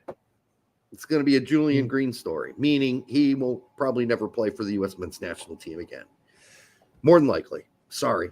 But listen, wherever he's gone, it's been not good. He had his chance. He was traded to a team where you thought maybe he might get some playing time. That didn't work. Then he was loaned out, and that Greek team said, fuck off, dude. We don't want you. Go back. I can't believe we got you on loan. That was a dumb move on our part. Now he's down at Ibar in the Segunda, and he's not a locked-in starter, nor the best player on his team. What does that tell you? Yeah, a lot of us are hoping this would be a kind of a Green-esque type of rebound here. We're hoping. You come up through the woodwork of a top team, you get loaned out, you get shit canned back to your home team. All the loans fail, by the way. All of them were bad. So I know a lot of people were hoping for that, and maybe it's in the cards, but not this season. Maybe he's got to work on it. But much like we still cover Soto. I imagine we'll still be covering. We cover Soto for a joke. I'm covering Conrad as a joke at this point until he makes it not a joke. Okay? That's fair. That's fair. I'm covering it because people still apparently want to hear about him and what he's doing, and it's not much. He had, I think, an assist and a goal earlier in the season, but now we're back to what Conrad always does. Right behind. Reem, Jedi, we already discussed, and that is what happened this weekend. I might have missed some people. I'm sure I did, but that's okay. I did watch the MLS playoffs as well. Those were, something to do. I don't have much to report on there. So now we're going to go into depth for the last 40 minutes of this show. Nope, hang on. We got stuff to talk about. Oh, we do? Real quickly, just because I want to make fun of Chicago Fire for a second. We do that every show. I know. And it's sad, but it's how I cope, guys. Practically. So Tom Bogert says that Chicago Fire has agreed to a deal to acquire New York Red Bulls forward Tom Barlow. Oh, that's a difference maker there. And the deal is up to $400K in GAM, $250 up front, 150 add-ons. And I'm like, who the fuck is Tom Barlow? I don't know who Tom Barlow. I know who Tom Barlow is, but apparently he had like 3 goals this season, and that's what Chicago needs. He needs all 3 of those goals. He's a center forward, and that's what he is, and that's what he provides. his 3 goals a season. Now, he's had better seasons than that. Don't get me wrong. Mm. But he's not going to Chicago and lighting shit up. He ain't. No. Well, there's talk that Chicago's looking to get a specific center forwards DP. So maybe Tommy is going to be a just meant as backup depth because we lost all of our. I think we've lost all of our strikers. It's a lot of money for backup depth. That is a lot of money for backup depth. That's a lot. That's a lot of gam. I feel like we could just bring up an academy player, and given time, probably could produce just as many goals. Yeah, I don't know. I mean, we did lock in Gutierrez until 2028. So that's on Gutierrez. We got time. That was a dumb decision on his part. And as it was brought to my attention, it's really only an extension of about 2 years, which basically guarantees that Chicago has negotiating power to get a big transfer in there. So, well, and Chicago will pull the trigger as far as selling them. I wonder what the European scouts are not seeing in Brian Gutierrez that they need to see. I mean, he's the best player on your team, and he's a kid. Well, I mean, in that deal, it's really only, like I said, it's an extension for 2 more years. He's only, if he were to say run out his entire contract, he'd be 25, which I know kind of hurts making that jump over at that point. Yeah, it's too late. Saying that, I mean, it's also increasing his salary up to the minimum non-DP salary for the entirety of his contract. So he's getting a massive pay increase. Chicago still aims to sell him because they want to make money off of him. But now they have a little bit more negotiating power. So I wasn't a big fan of it. I'm still not. But it's his choice, obviously. Right. Okay. Well, like I said, I don't know what we're missing here. But, all right. Are we going into depth now? Oh, no. In just a second. Yeah. Greg Berhalter last week. We want to win the World Cup. I know that's really hard. And when you hear it, you're like, come on, Greg. But honestly, it's about doing every single thing that it takes to win it. We only have to be better than the team we are playing that day. All that's true, but I mean, that's true. What he says is true. And it is like people are saying, come on, Greg. This whole paragraph right here is like Madden talking. Yeah. All you have to do as a football team is score more points than the opposition. Right. Oh, shit. They can't beat you if they can't score on you, but that's, of course, not how we play. But, yeah, I mean, Greg should know there's a lot of other things that he says that also bring out the, come on, Greg. Come on, Greg. Come on, Greg. A lot of things you say, Greg, makes me think, come on, Greg. And by all means, going into the World Cup, you should absolutely have the mentality like, hey, guys, we actually have a chance to win this. What's the fucking point? Or why go? Yeah. Right. You go there. I mean, I understand if you're going there as, say, North Korea, your chances of winning are like slim to fucking nil. Like an asteroid would have to take out the hotel that's housing the other X amount of teams there are. You know? Right. Well, he worded it right, though, didn't he? We want to win the World Cup. He didn't say we can win the World Cup. I'm not saying anything he said he was wrong. I'm just saying this is very Madden-esque. It's very general. But when you're asked that question, you have to be general. So I'll give him a pass on this one. Oh, yeah. But this is just leading into the first step towards winning a World Cup, and that is Camp Cupcake! All right. So Camp Cupcake's coming around. We're playing Slovenia. Can we call it Camp Betty Crocker now? Might as well. Because Betty Crocker makes the cupcakes now for U.S. soccer. So Camp Betty Crocker. And it's not quite the same ring. Camp Betty Crocker. Camp Crocker? Camp Cupcake presented by Betty Crocker. Crocker's Cupcake Camp? It could be the Betty Crocker corner, and they could be like the 3 things the U.S. must do to win against Slovenia. That's right. Yeah, something like that. Betty Crocker's Camp Cupcake. There you go. Why not? That's a mouthful. So we're going into this. Obviously, it's going to be an MLS-based team. There may be a couple outliers here. The players that aren't playing, young players that aren't playing in Europe, players from Mexico maybe, but predominantly all MLS-based. Yeah. And I'm going into this the same way I went into like the last handful of Camp Cupcakes is make it a youth tournament, make it a youth game, a camp, make it a U23s with an occasional like Brian Gutierrez, unless he's already in Europe, then he's gonna say fuck off to the Camp Cupcake. But bring in predominantly a U23, start getting ready for the Olympics, Younger guys, and throw in a couple of age people in there just to keep the mojo going. But not like the Roldans or Morrises, but I don't know. You can bring. I mean, he's gonna bring in Ferreira regardless. Zimmerman Probably will be there. Probably Zimmerman will be there. Morris maybe. I don't know if Roldan is still on his Rolodex.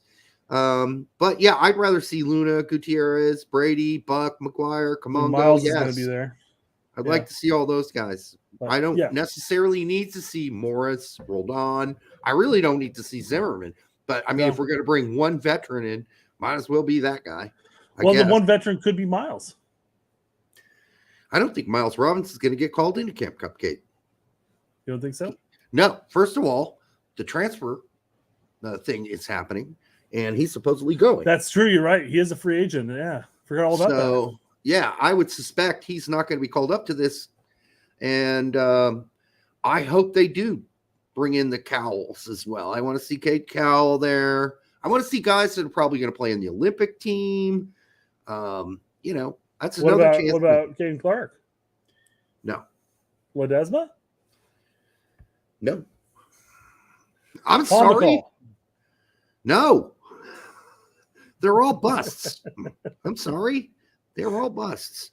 No. So unless they prove otherwise, and they got to prove it real soon. I know Pomacall had some good moments this season, but he ain't the player he would have been had he not had all those injuries. He was on a different trajectory before those multiple operations. On a different trajectory. He has lost speed. He's lost cutting ability. He's lost, a lot. He is a serviceable MLS player, and that is all he's ever going to be because of those injuries that he sustained. Yeah. Sorry. He's just not the same player he was as a youth. I guess as a blanket statement for the whole Camp Cupcake thing is that we don't need there to be a charity call up for players who just aren't good enough to crack the senior national team. Hell, we already have a gold cup that the U.S. men's national team will never field an A squad ever again because of Nations League. Yeah. So at that point, they have their charity cup. Make Camp Cupcake a youth tournament against men. Yeah. Although, even the opposition we're going to be facing is going to probably be like a C squad. Yeah, more than likely. I don't know. It is what it is. And I think we've kind of outgrown the concept and the usefulness of what this actually is, how they actually play this game. It could be useful, but not for the U.S. men's national team. What it's useful for, or could be useful for, is the U23s and the upcoming Olympics and the upcoming, it should be, Buck, McGuire. Those are the kind of guys I want to see. Yeah. all those guys. Yeah. I don't want to see Roldan, Morris, the usual numbnuts, Aiden Morris. I don't need to see him either. He's a quality MLS player, but unless they're planning to use him for the Olympics, then bring him. But otherwise, no. If you don't have any plans for him in the Olympics, then don't bring him. Yeah. All right. What else? Especially given that this Camp Cupcake leads into the Olympics. So, we're going into our depth chart. Okay. So just to explain how I view our depth, you've got your auto starters, your excellent players, your Pulisics, your McKennies, your Mooses. These are the auto starter guys. They're excellent players. They play in excellent leagues for the most part. They're kind of no-brainers. And then we got the A's, these are guys that are above average. They're going to be on the bench, and those are the guys that are going to come in and replace the guys who get injured, etc., or need a breather. Then you got average players. They're backups. They're on the bench. You really don't want them to play, but they might be called on to play. Then you got the emergency backups, the catastrophic that means we've got multiple injuries like we did on the wings when we had Pulisic and Weah. So now we got no choice but to use the AB guys or even a C guy out there. A good example would be right now. I think Paredes currently is a B player, but we had to use Paredes in that first game. I was going to say, do we have a C player that we are like have to like backup of a backup? I think Lund would be considered an emergency backup for Jedi. Although he played better than I thought, so maybe that moves him up to a B, a backup average player. But he's certainly not above average. I think he's absolutely the backup to Jedi. And the problem with that is that Jedi, when healthy, is going all 90. He just is. And the only time you're ever going to take him out is if we're already qualified for whatever we're qualifying for. Right. So what we don't want on our depth is a lot of C's. We want a whole lot of A's on the bench. We want a handful of B's and no C's. That's what we want. We would, and of course, all the starters we're hoping are in the E category, but they're not. They're not all there yet. I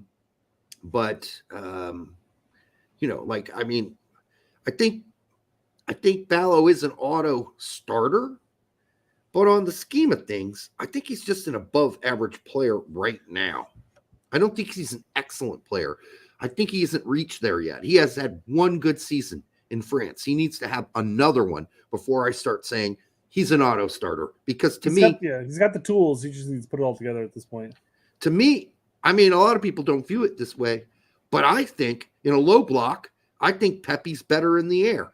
And if you're playing a low block, you're crossing the ball in more. What does Pepe do well? He gets in the air. He can get you a header goal. That would take a manager who actually breaks down tactics. Right. Balogun ain't heading the ball in. It's just not what he does. He plays between the defenders, and you get him a good roll-through pass, he's going to get on it, and he's going to use his speed, and he's going to score. But that is not something you get to do against a whole lot of low-block teams, which is what we often face in CONCACAF. So it also depends what tournament we're playing, and if we're playing the better teams in Copa America, they're not going to play a low block against us, so yeah, Balogun makes more sense. But anyone we play in the first round that may be shitty in the group stage, there might be a team or two that plays a low block against us. Maybe. I don't know. We'll see. We haven't done the draw yet, right? We'll get there when we get there. But what you don't want on your team is a lot of C's. And we did. We had in the World Cup, we had Roldan's a C. I think he's an emergency. I don't even think he was an emergency. Right. He was a great favorite. Ferreira is a C. That's when Pepe goes down injured, Pifak goes down injured, fucking Balogun's down injured, and Haji Wright has a rash on his testicles and can't show up. Then you're down to Ferreira, right? Good news is that apparently Sarge is like 3 weeks out, roughly the time frame. So they'll inch him in. They'll inch him in. They're not going to start him right away. Oh, the Norwich, yeah. Well, they're hurting for him. They may. Maybe like the first week they might bring him in second half, but I guarantee you once he's fully healthy and everything like that, they're gonna throw his ass back in there.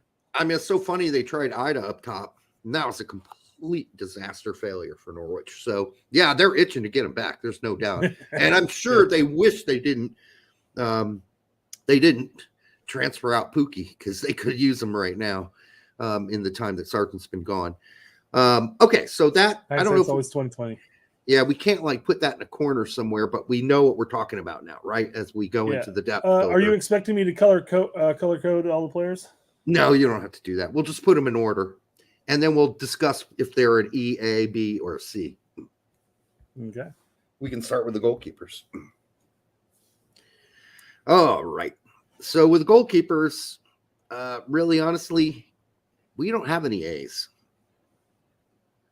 We don't have any A's. We got a B, and that's Turner. He's an above-average player, and that's it. But he's not an excellent player. So we got a B guy. And then it just gets worse from there. Or excuse me, he's an A. I was about to say, wait a second there. He's an A. He's not an E excellent. He's not E excellent, right? He's A. He's an above average player. So I would give Turner an A. I'd give Horvath a B. I'd give Slonina a B. Calendar a B. Johnson's a C. Celentano's a B. Stefan, I can't even grade him yet. Can't grade a guy that's been gone that long, right? But Johnson's certainly the worst of these. Well, he's aged out at this point. Is he still with TFC? Wasn't he injured or whatever? He's still with Man City. Is he still? I thought he got. No, Johnson. Oh, Johnson. I don't know where he's at. I just know he's not. He's an emergency hit glass. I'm sorry. At this point, there's a number of other MLS goalkeepers I'd pick before Johnson. It's not necessarily a slight against Johnson. I just think they're better goalkeepers at this point. I mean, with the thing is, when we're talking about even just talking about so I guess when we're talking about our system here with EA, BC, we're not necessarily ranking certain players over other players. We're just listing them in groups per se. Is that what you're saying? Well, what I'm saying is Turner's our starter, right? Yeah. But he's not an E. He's an A. And you want a team full of E's to be your starters. So already we're kind of starting out goalkeeper-wise at second-tier level. I don't know. It's tough because, I mean, we don't have Brad Friedel. We don't have Tim Howard. We don't have Casey Keller. All right? We got a guy who's benched at Nottingham Forest after starting, 6-7 games?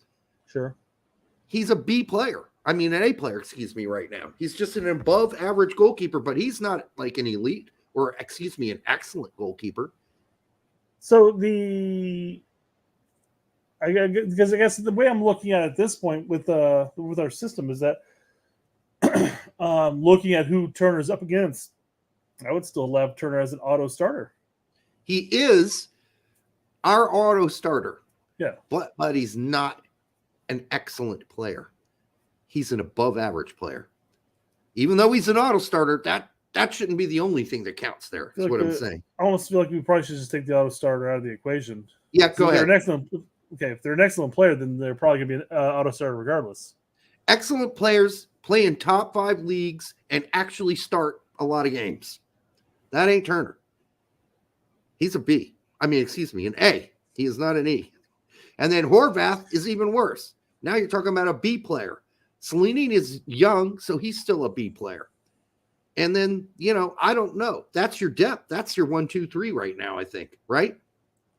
Yeah, I mean, you got to be going off with Horvath. You're going purely off of history. I mean, the good things he did, like in Nations League with the PK save against Mexico. Of course, he had his blunders in the United States. He's been benched all season. Slonina is young. You're right, and he isn't necessarily above average as a player in general, but he's starting consistently and getting tested more so than Horvath. He's average. Horvath is an average player. He went and played the championship last season with Coventry City. No.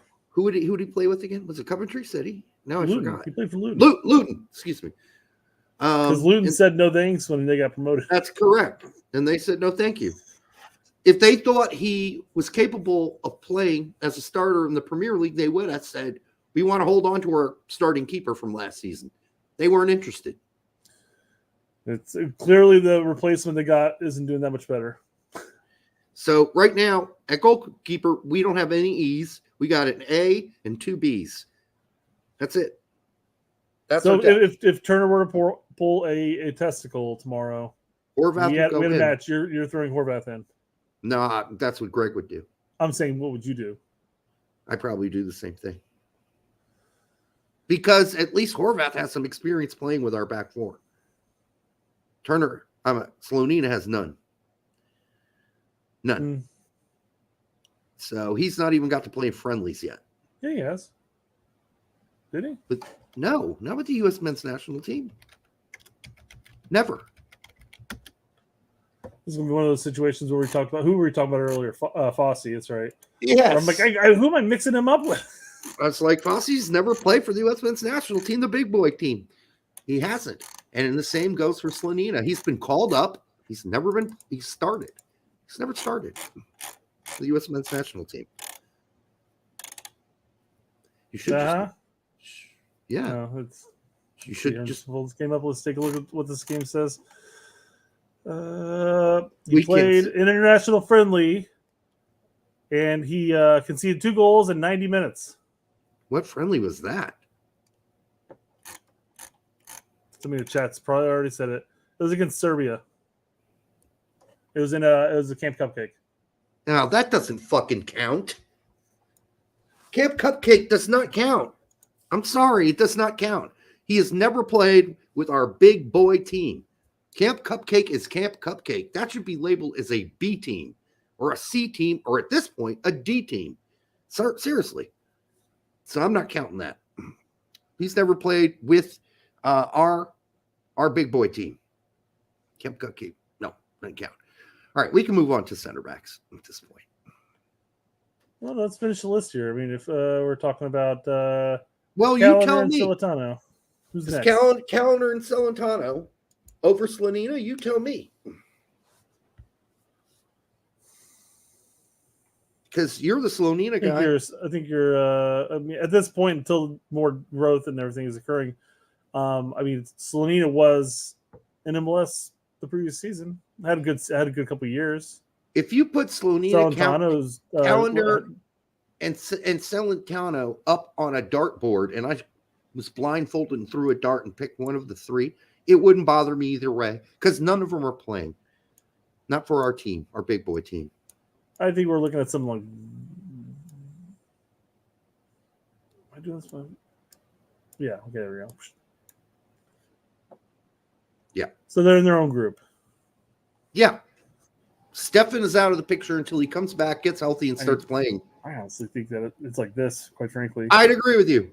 Horvat's still on top of that group, but it is literally just a okay, sure. Right. In a meaningful game like Nations League final, if Turner's gone, Horvath will start simply because he has the experience, right? But if it was a meaningless friendly, who knows? Horvath probably still would get the start. So for the same reason. If I had to rate our depth at goalkeeper, I'd say it's poor. Oh, because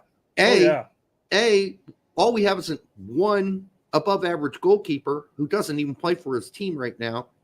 And after that, it's a bunch of guys that could never play in a top 5 league right now, could not play and start on a regular basis in any top 5 league. That's fair. Yeah.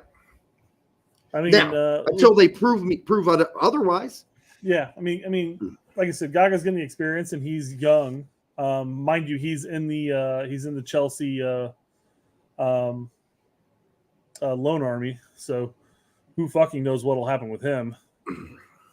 So Horvath's never going to find playing time. He enjoys riding pine. But you would classify Tim Howard as an E. You would classify Brad Friedel as an E. You would classify Casey Keller when he was playing for us as an E. We don't have any E's. And at one point, we had a lot of E's. Like Hanneman would have been an A. Thank you. I was trying to think of his last name. Yeah. But even he could be classified as an E because he played in the Premier League. Yeah, he still played. Yeah. Yeah. So, I mean, he might be an E minus, right? But he's not an A. We got no E's now. And we got a bunch of B's behind an A. That's not good. How old is Callender at this point? I don't know. He's in his mid-20s. I thought I saw somebody in there saying he was 26. Yeah, mid-20s. Celentano, I think, is 24. He's quite young, so he's got a lot to go. Goalkeepers don't hit their prime until they're like 28, 29, between 28 and 33 years old. Yeah. And man, when you're breaking down the top 5 leagues at this point, I mean, if you go by some of the rankings, I mean, France isn't even in the top 5, technically speaking. Yeah, they are. They are for me.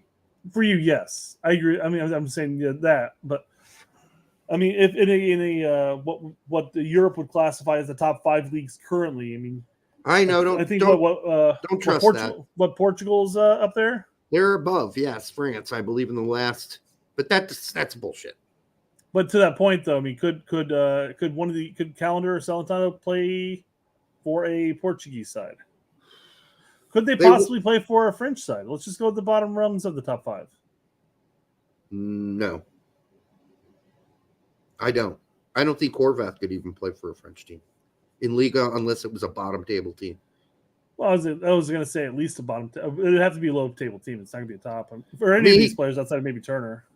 Okay, could he? Yes. Is he? No, he's not. Until he does. Mm-hmm. I mean, could a lower table French team say our goalkeeper's garbage? Hey, what about that guy who's the 3rd, 4th string goalkeeper for Nottingham Forest? Let's go get him. Yeah. Brady's got 1 season under his belt right now.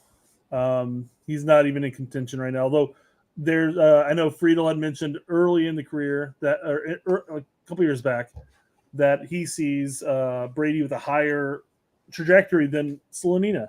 Well, you got to be careful with Brad Friedel and his assessment of talent. Because when he was a manager, he was a garbage assessment of talent. At least field players. Maybe he's better with goalkeepers. It could be more of a tactical issue in that sense, but could be. But he was a horrible manager too. His whole team hated him.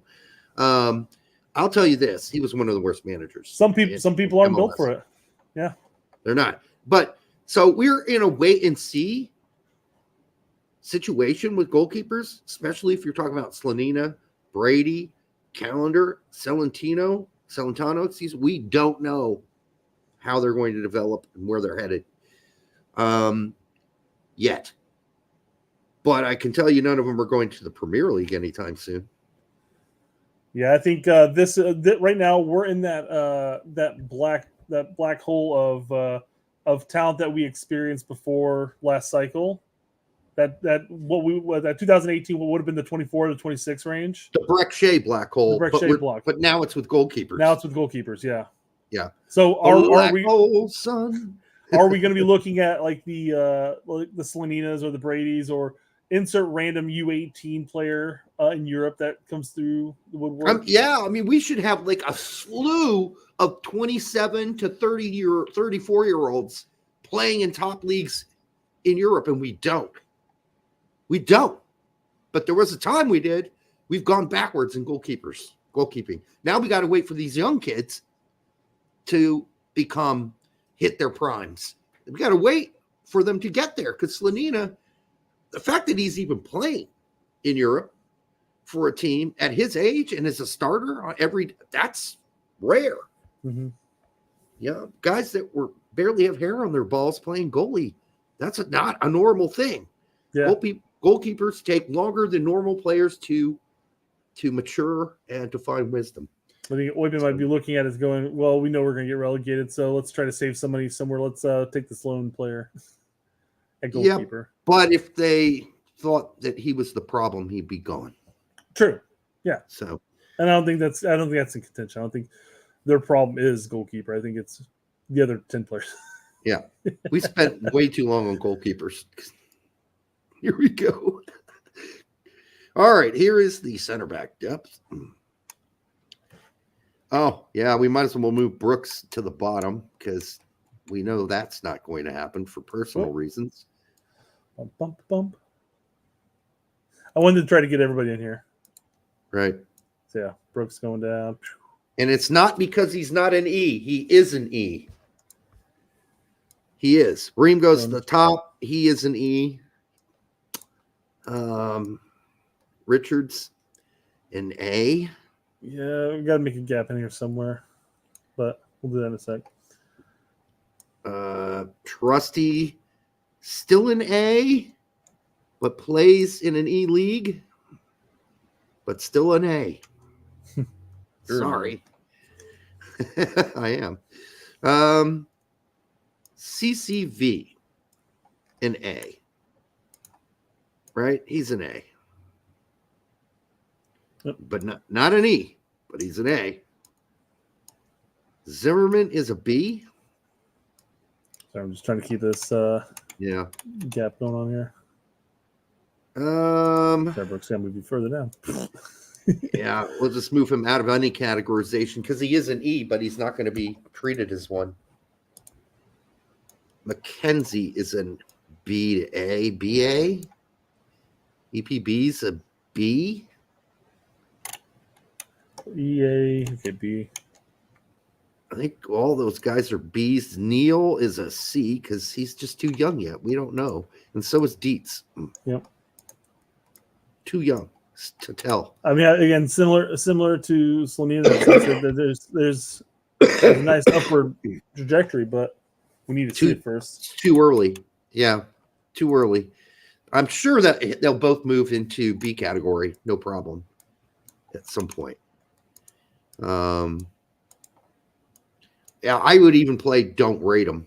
It's too early to rate. But Dietz is looking really promising for Greuther Fürth. Really good. And he looked good for the Utes as well when he played. He looks like a grown-ass man, too. Yeah, I would say that you're right, Jacko, that CCV and Ream are the starters right now, but I'd still have CCV as an A-level player, not an E.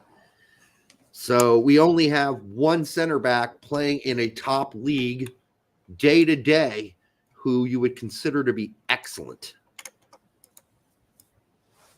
So we've got depth issues at center back too. We wouldn't if you moved. Well, you can't really move Brooks up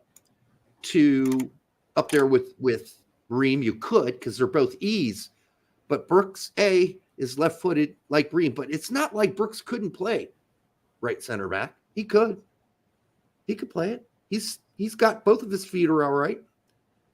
You could play Ream as the left center back and play Brooks at right center back. You could make it happen if you really wanted to make it happen. That's why I was saying we take out the auto starter concept and we just have it as the excellent players, like filling in a category, if you will. Right. I mean, so if you want to be Brooks up there and make him an E, and just because players are lumped into say like excellent or whatever, doesn't mean they won't have boneheaded plays from time to time. Sure.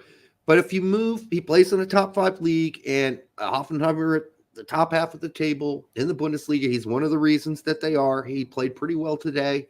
Or not this weekend. I just watched it today. Parts of the first half before the show started. So you could put him up there with Ream, but we put an asterisk next to it because we all know he's not getting called up, even though he is an E. Yep. Nope. 100% agree. He's not going to, despite the fact that Berhalter tends to bring him up. Mind you, I think to placate the media and fans by just bringing up his name. We've got a lot of depth at center back, so-and-so, Brooks, blah, blah, blah. Just because he brings up his name doesn't mean he's actually keeping tabs on the guy. You know, people are saying, well, Richards needs to take a loan during the winter break. Yeah, he does need one, but I do not think Crystal Palace is going to risk sending him away because if one of their center backs goes down, who they got? Yeah. They're sitting low middle table. Remember, they're tied with Fulham with like whatever it was, like 15 points. Mm-hmm. Now, as you mentioned with Fulham at that point, it's not like they're overtly scared about being relegated because the 3 that are in the bottom 3 right now are so cemented in the bottom 3. Yeah. And you still have Luton back there too, who could easily drop. So you have like 4 solid options to be relegated at this point. And the Crystal Palace manager likes Richards. And when he does get a chance to play him as a CDM to hold on to leads that they have, which unfortunately have not been like every other, it's been not many games. Yeah. They bring him in. We are in a culture, kind of especially of our fan base, of instant gratification. How old is Richards? He's like, what, 24? I don't know. He's somewhere young, 23, somewhere 23, around there. 24. Mm-hmm. Yeah. So, I mean, he's in contention to getting minutes every game for a mid-table EPL side at 24 as a center back. Now, will he get minutes? No, not always. Of course, we want to see all of our players, especially a lot of our key players, getting playing time week in, week out. But there are going to be some players that are going to be riding pine that will have to take advantage of the moments that they get. And I'm just telling you why Crystal Palace won't do it. Yeah. They don't have enough depth at center back to be, loaning Chris Richards off when one of their guys could get a couple red cards, an injury, the coof, whatever, Or if a bid comes in for one of their center backs later, they want to have especially during this winter transfer window, that might happen. So they don't want to be off with one of their center back prospects at this point, who they've utilized and they've gotten good results with. So I feel like Crystal Palace must be looking pretty highly upon him, saying, "Hey, your time's going to come. Just keep working with the system. You'll get in there. Trust me." Eventually, right? All right. But again, us as USMNT national team fans, we're like, "Oh, he's not playing. We want to get rid of him now. Send him off somewhere else." But we do the same thing with Gio. Although I think he does need to go. I do. Well, he's playing again stories, now. right? So, he's playing again. I just don't like Terzic. Thank you, yeah. Well, you have one manager that likes Richards, and you have one manager that doesn't really like Gio, doesn't rate him as much. No. Well, he's playing again. So, Yeah. I don't know. We'll see. We'll see how the rest of the season goes. It seems like he's going to get more playing time. But, it's never a guarantee. All right. What if Gio gets a little bit more consistency in playing time, scoring a couple goals, and Dortmund comes back to re-up his contract? What do you think he's thinking at that point? Yeah, if I'm him, I'd still go. I'd go somewhere where I know I'm going to play every game and be appreciated. Yeah. So. Well, and to your point with Tessman, I wouldn't with Gio. I wouldn't look at the next option to be kind of even a Pulisic type of to Chelsea move or anything like that. I would say find a team that's competitive for a Champions League spot, but not necessarily guaranteed, and work your way through there. Yeah, you go to Stuttgart. There are other options. You don't need to play for Dortmund or Bayern Munich. Yeah. It's not necessary. All right. Next, left back. Got Jedi, who is an E. Lund, who is a B. Tolkien, who's a B. Jones is a B. So it's an E and a bunch of Bs, I think. You're moving Lund all the way to an A, an above average player. I think he's average at best. Yeah, I'd sort of had him in a different group because I would rate him above Tolkien and Jones at this point at left. I wouldn't. Not yet. Berhalter's mind, maybe yes. I guess I can only go off of the performance I've seen him play so far, and I've liked his performances a lot better than both Jones and Tolkien. Well, they've only had Gold Cup. They've only had Gold Cup to base it off of, so I don't know. He didn't stink the place up, but he's still a B. He's not an above average player. He's just an average player at this point, and so is Tolkien and Jones. Now they need to go someplace and prove they're not average players. I guess there's a range even within the rankings as far as average in general. Because again, I would still absolutely put Lund over. I would too. Yeah, so there's a level of B. There's B level, yeah. There's a B6 and a B5 and a B4, if you will. But yeah, there's no depth there. You got one E and the rest of them are Bs. Yeah, like we talked about earlier in this topic, is that the problem at left back is that Jedi's got a motor, and unless he's out, lame with an injury of some form, he's going to run all 90, and not only all 90, but like all 90 in a tournament setting too, like the World Cup. If he's healthy, he's going the full match. Yeah, he can run every forever. single fucking match. Yep. So it sucks for the backups in that sense, but you got to take advantage of the time you have. And I think Lund has taken has made more of his time than Tolkien and Jones has. Well, we'll see. The rumors are Tolkien's leaving. Sure. So we'll see where he he goes. He had a number of options, yeah. Yep. Could be Red Bull Salzburg. That'd be a good move. Yeah, it would be a really good move. Get a team up with Brendan Aronson when he moves back. And he might move back because it's not looking good right now. Leeds will be happy. I guess Leeds will be happy to take that cut. And that was a investment did not pay off. No, it did not. That's a loss. Right back. Des, Scally, Reynolds, Marlon Fossey. Might as well take Fossey off because I don't know if Greg even knows who he is. I think Dest and Scally are both E's. And Scally's on the bottom. They play different roles, but yeah. Scally's on the bottom range of the E.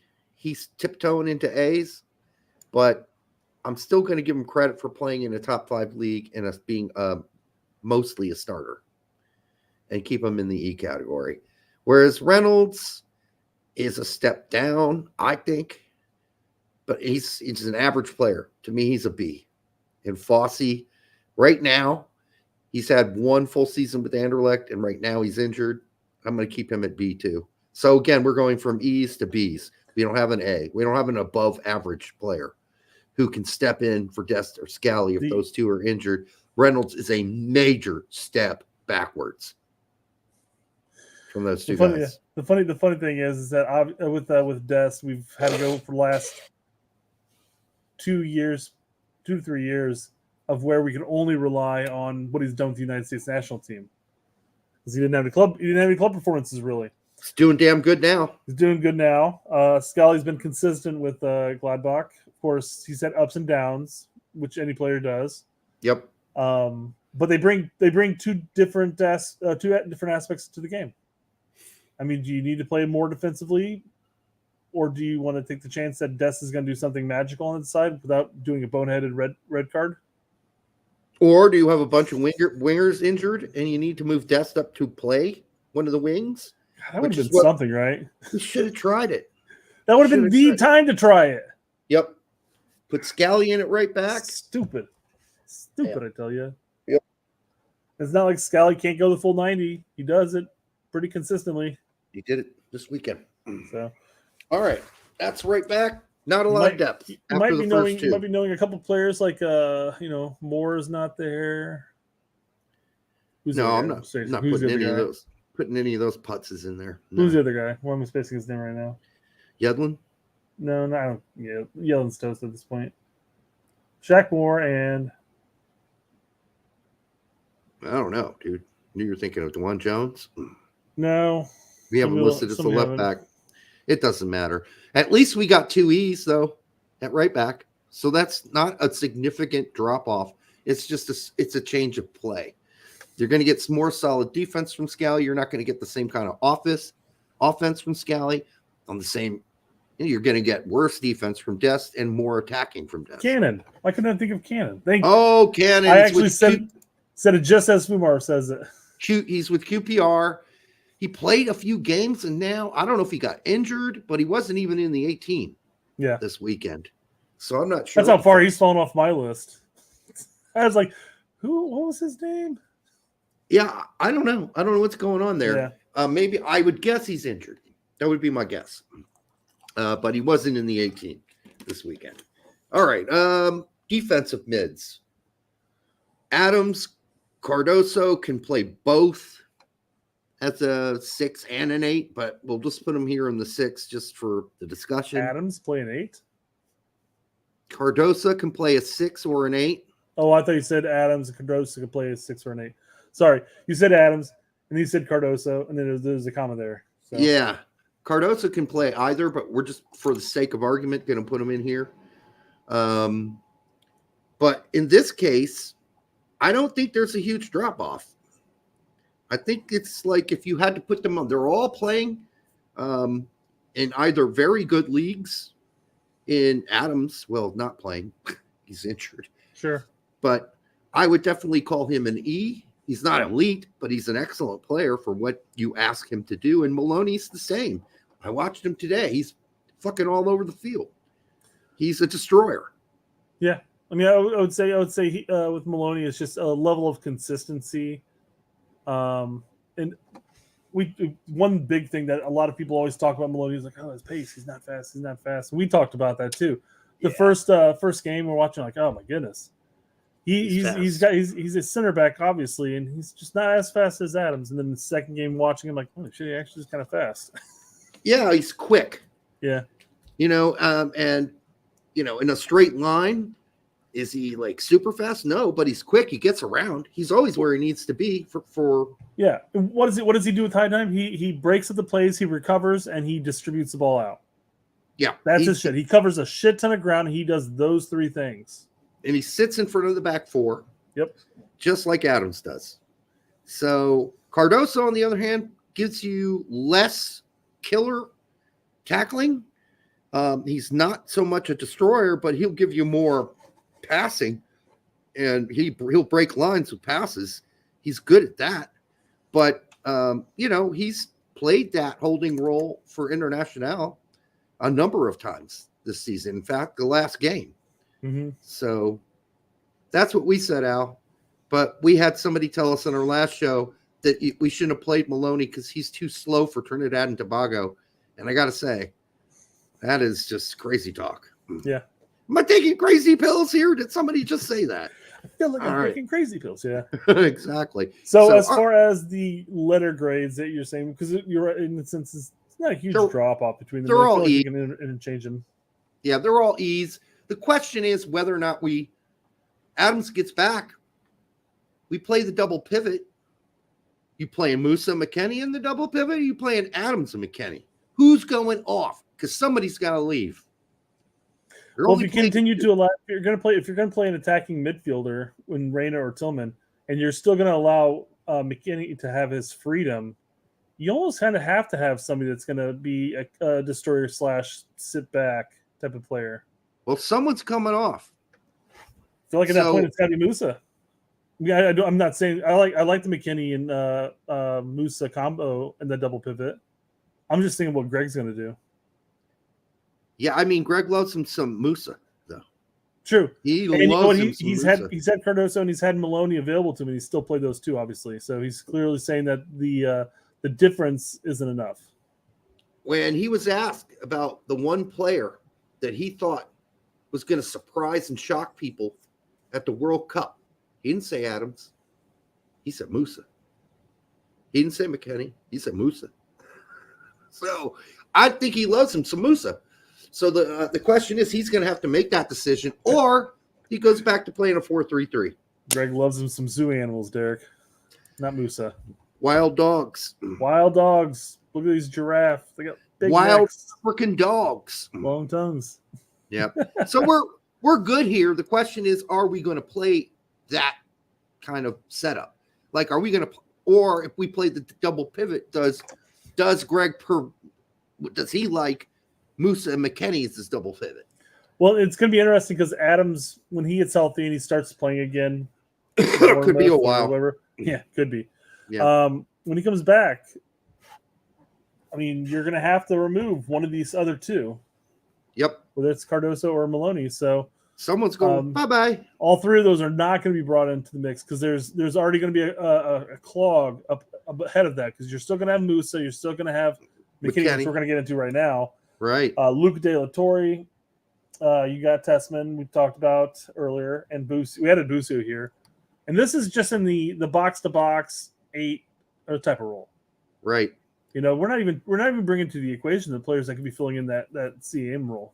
Right. I guess there's only a couple of them, but especially you got McKennie, Musa, and LTD are all E's. They're all playing in top 5 leagues, so they're all getting the E score.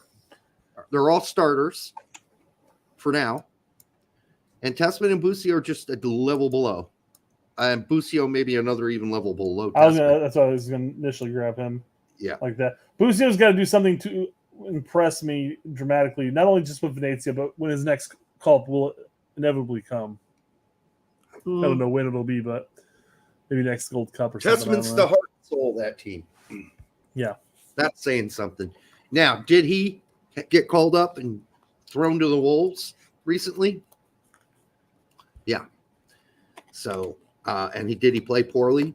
That's Fumar. That's a generalization. He plays box to box for Venezia. For Venezia, I think the games I've watched from when he played in Syria and then from what I've seen of him in Serie B, it's been more box to box. Much more box to box. He does not just sit in front of the back four like Maloney does for Heidenheim. He goes up the pitch. He plays offense and defense. He's box to box. And if you want to call that a 6/8, I can live with that because he has a lot of defensive responsibilities down the center of the field. Yeah. But he ain't Maloney, and he ain't Adams. Oh, you mean for U.S. men's national team? I guess that's a big question, though, because if we play the double pivot, then he's playing in the double pivot. But if we don't play the double pivot, we go back to the MMA style. Where does Tessman fit? I mean, he's got a good point. You might have to go throw him back to the CDM section, but I think that's on Greg if he does that. Yeah. Because Tessman to me has a rocket of a foot, and he has very good vision for finding passes. I think you need to play him as an 8, a box-to-box midfielder, and I think he belongs in the category of a McKenny Musa and an LTD. I hate the fact that he's been boxed in as a CDM by Greg, and he didn't do very well playing that role, by the way, when he played for us. So yeah, that's a tricky game, and I know Al will defend him on that performance. Right. We've talked about it where basically it was like a bad 15 minutes in that first half, and then the second half was good. He enough. settled. He settled. Yeah, he settled in. But the problem is that first 15 minutes, there were a couple plays in there where people were like, that's the game right there. You almost cost us a goal. Yeah. So when you almost cost us a goal, that shines, right? That stands out. So, but Bustillo's nowhere near this team right now. Tessman is only in there because he's the star of Venezia and getting them promoted to hopefully the next level. We'll see. But right now, he's not getting called up. Are we really having a discussion about a 22-year-old that's playing in Serie B? Yes, because he got called up by Greg Berhalter and played pretty recently. On top of that, he also played in Serie A. Has had a number of Serie A teams inquire about him and actually express interest, but Venezia has interest of actually going back up to Serie A. So if we get to the point now where he's captain, he's playing well week in, week out, and all of a sudden they go back up to Serie A at this point, is there any difference in him as a player? Let me put it this way. When Venezia were at the shit bottom of the table last season, were we talking about Tessman and Bustillo?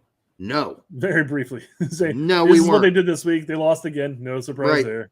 And then, of course, by the end of the season, they had a run and they got back up to the top. But when they were down, we're like, hey, if you can't even perform in Serie B, we're not talking about you anymore.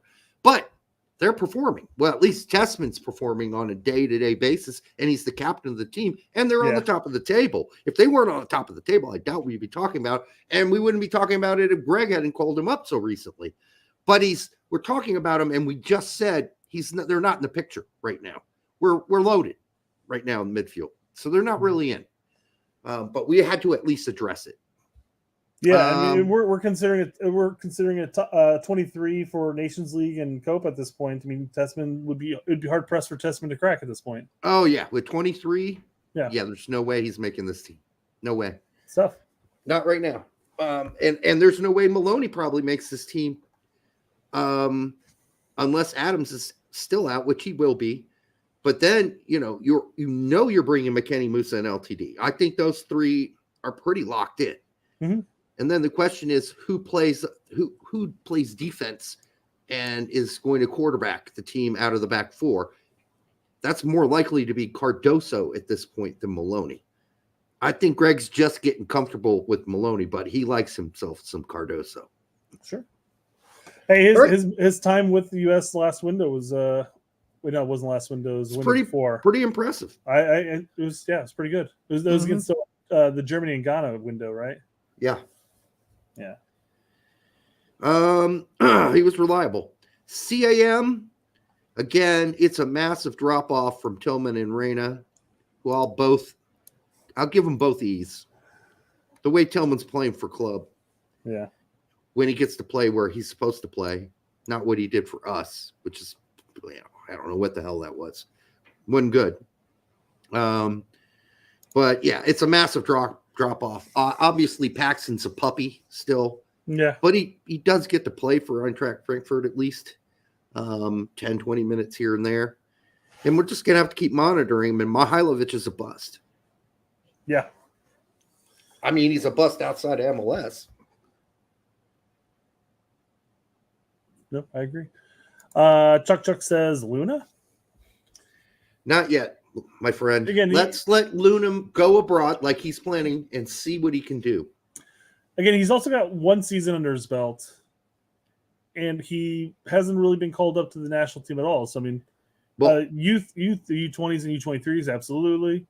But hoping him maybe Cupcake might be his option. Without him, Real Salt Lake was a toothless beast. He carried that team through the playoffs. Luna's a great player. Yeah. He just needs.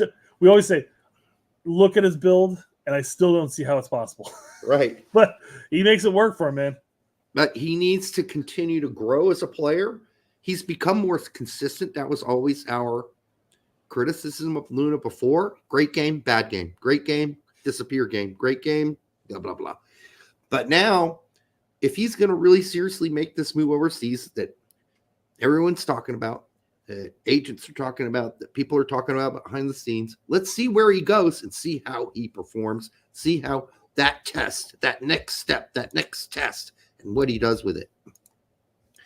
Just don't pull a Mihailovic. Don't go to Aze and whimper, which I doubt he'll do, because that's not the kind of guy Luna is. Luna's like, give me the ball. I want the ball. I want to dictate what's going to happen next. Give me the ball. Mihailovic is like, oh, I'll just pass it over to that guy and I'll play my role. I don't need to be the star of this team. Yes, you did, dude. You needed to be the star of Aze. And they gave you plenty of opportunities to do it.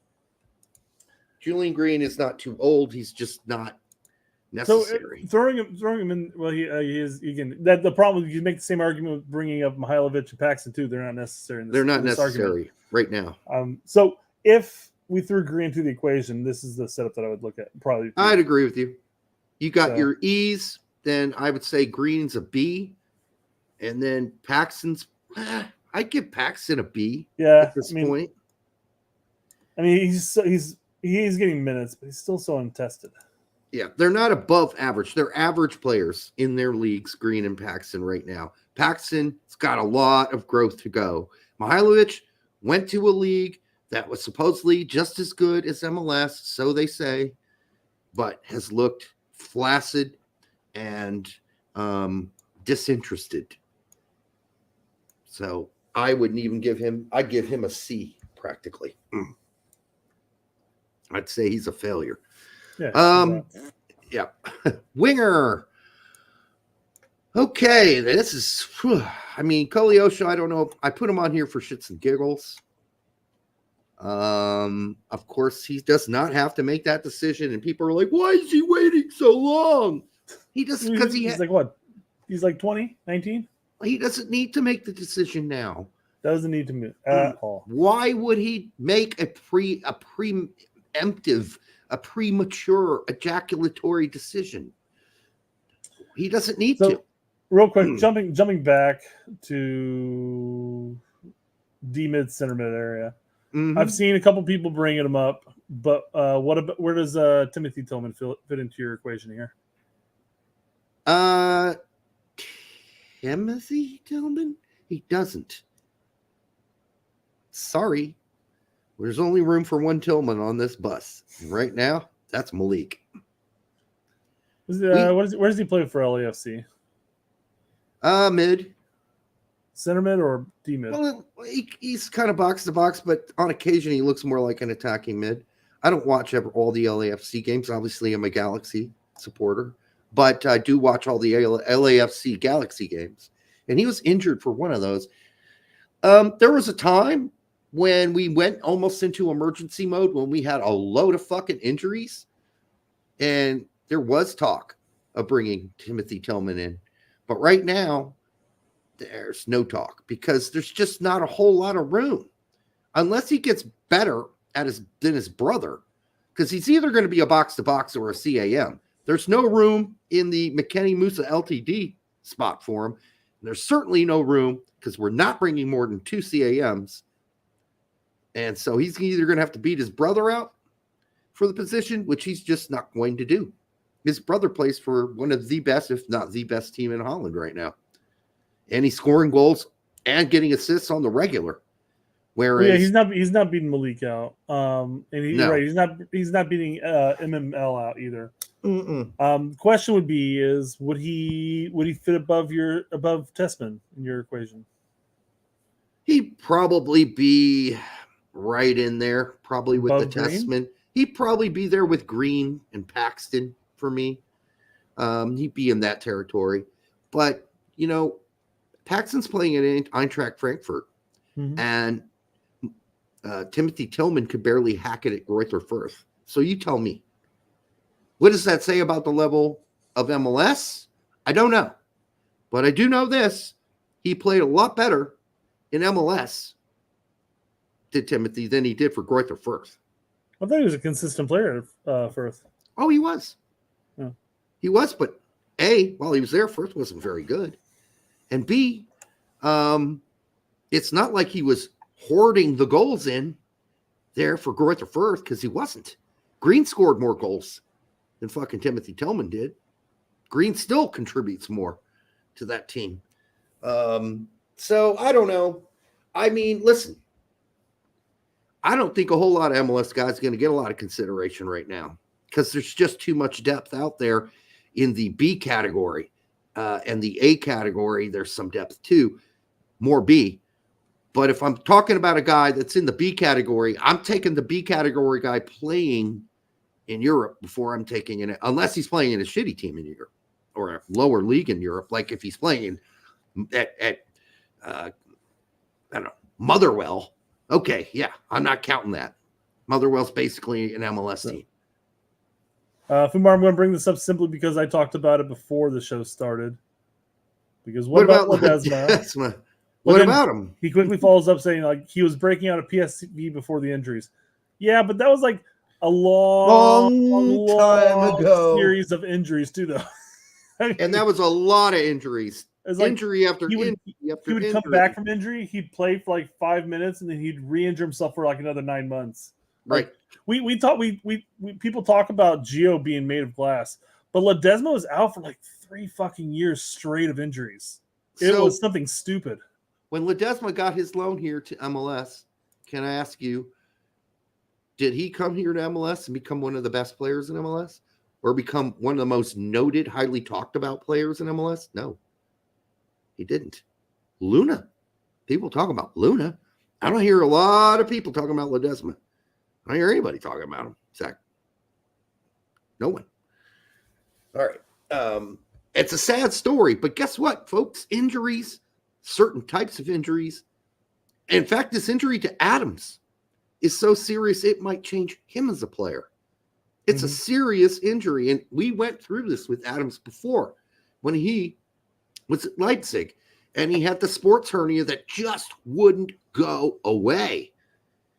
And if we're back to that again, and we're not getting a whole lot of specifics and details on, what his injury is and why it's just lingering, and why and this happened at Leipzig too. They would bring him back. They'd be like, okay, yeah, he's ready to go. Put him on the field, out, next game. He'd be gone again for another 5 months. So hopefully that's not what we're looking at again, but it could be if it's a sports hernia, because you never know when that shit is healed. And we really don't know what's wrong with Adams. I'm sorry. The chat's got me going here real quick. Carol Figueroa is Larry's wet dream. I don't care about kids. All right. That's interesting. Yeah, I mean, we got some time for Figueroa to grow still. We'll see. All right. I don't want to keep going backwards. So. Jumping back to Larry's comment about Timothy Tillman, it would have been great to have had him at the Gold Cup. And then we could have gauged a little bit better. But we haven't seen him with the national team. That's on Berhalter / and company. I don't know. And company part, I guess. Bring him to Camp Cupcake. He better be at Camp Cupcake. I doubt he'll be at Camp Cupcake. You don't think he will be? No. The fuck else is he going to do? I don't know. There's a lot of U.S. soccer has its favorites, and he hadn't been one of them. I haven't heard him mentioned by Greg or anybody at U.S. soccer. Well, he's never been mentioned. I was jokingly going to bring up the whole we could finally put to bed the MLS quota conspiracy theory.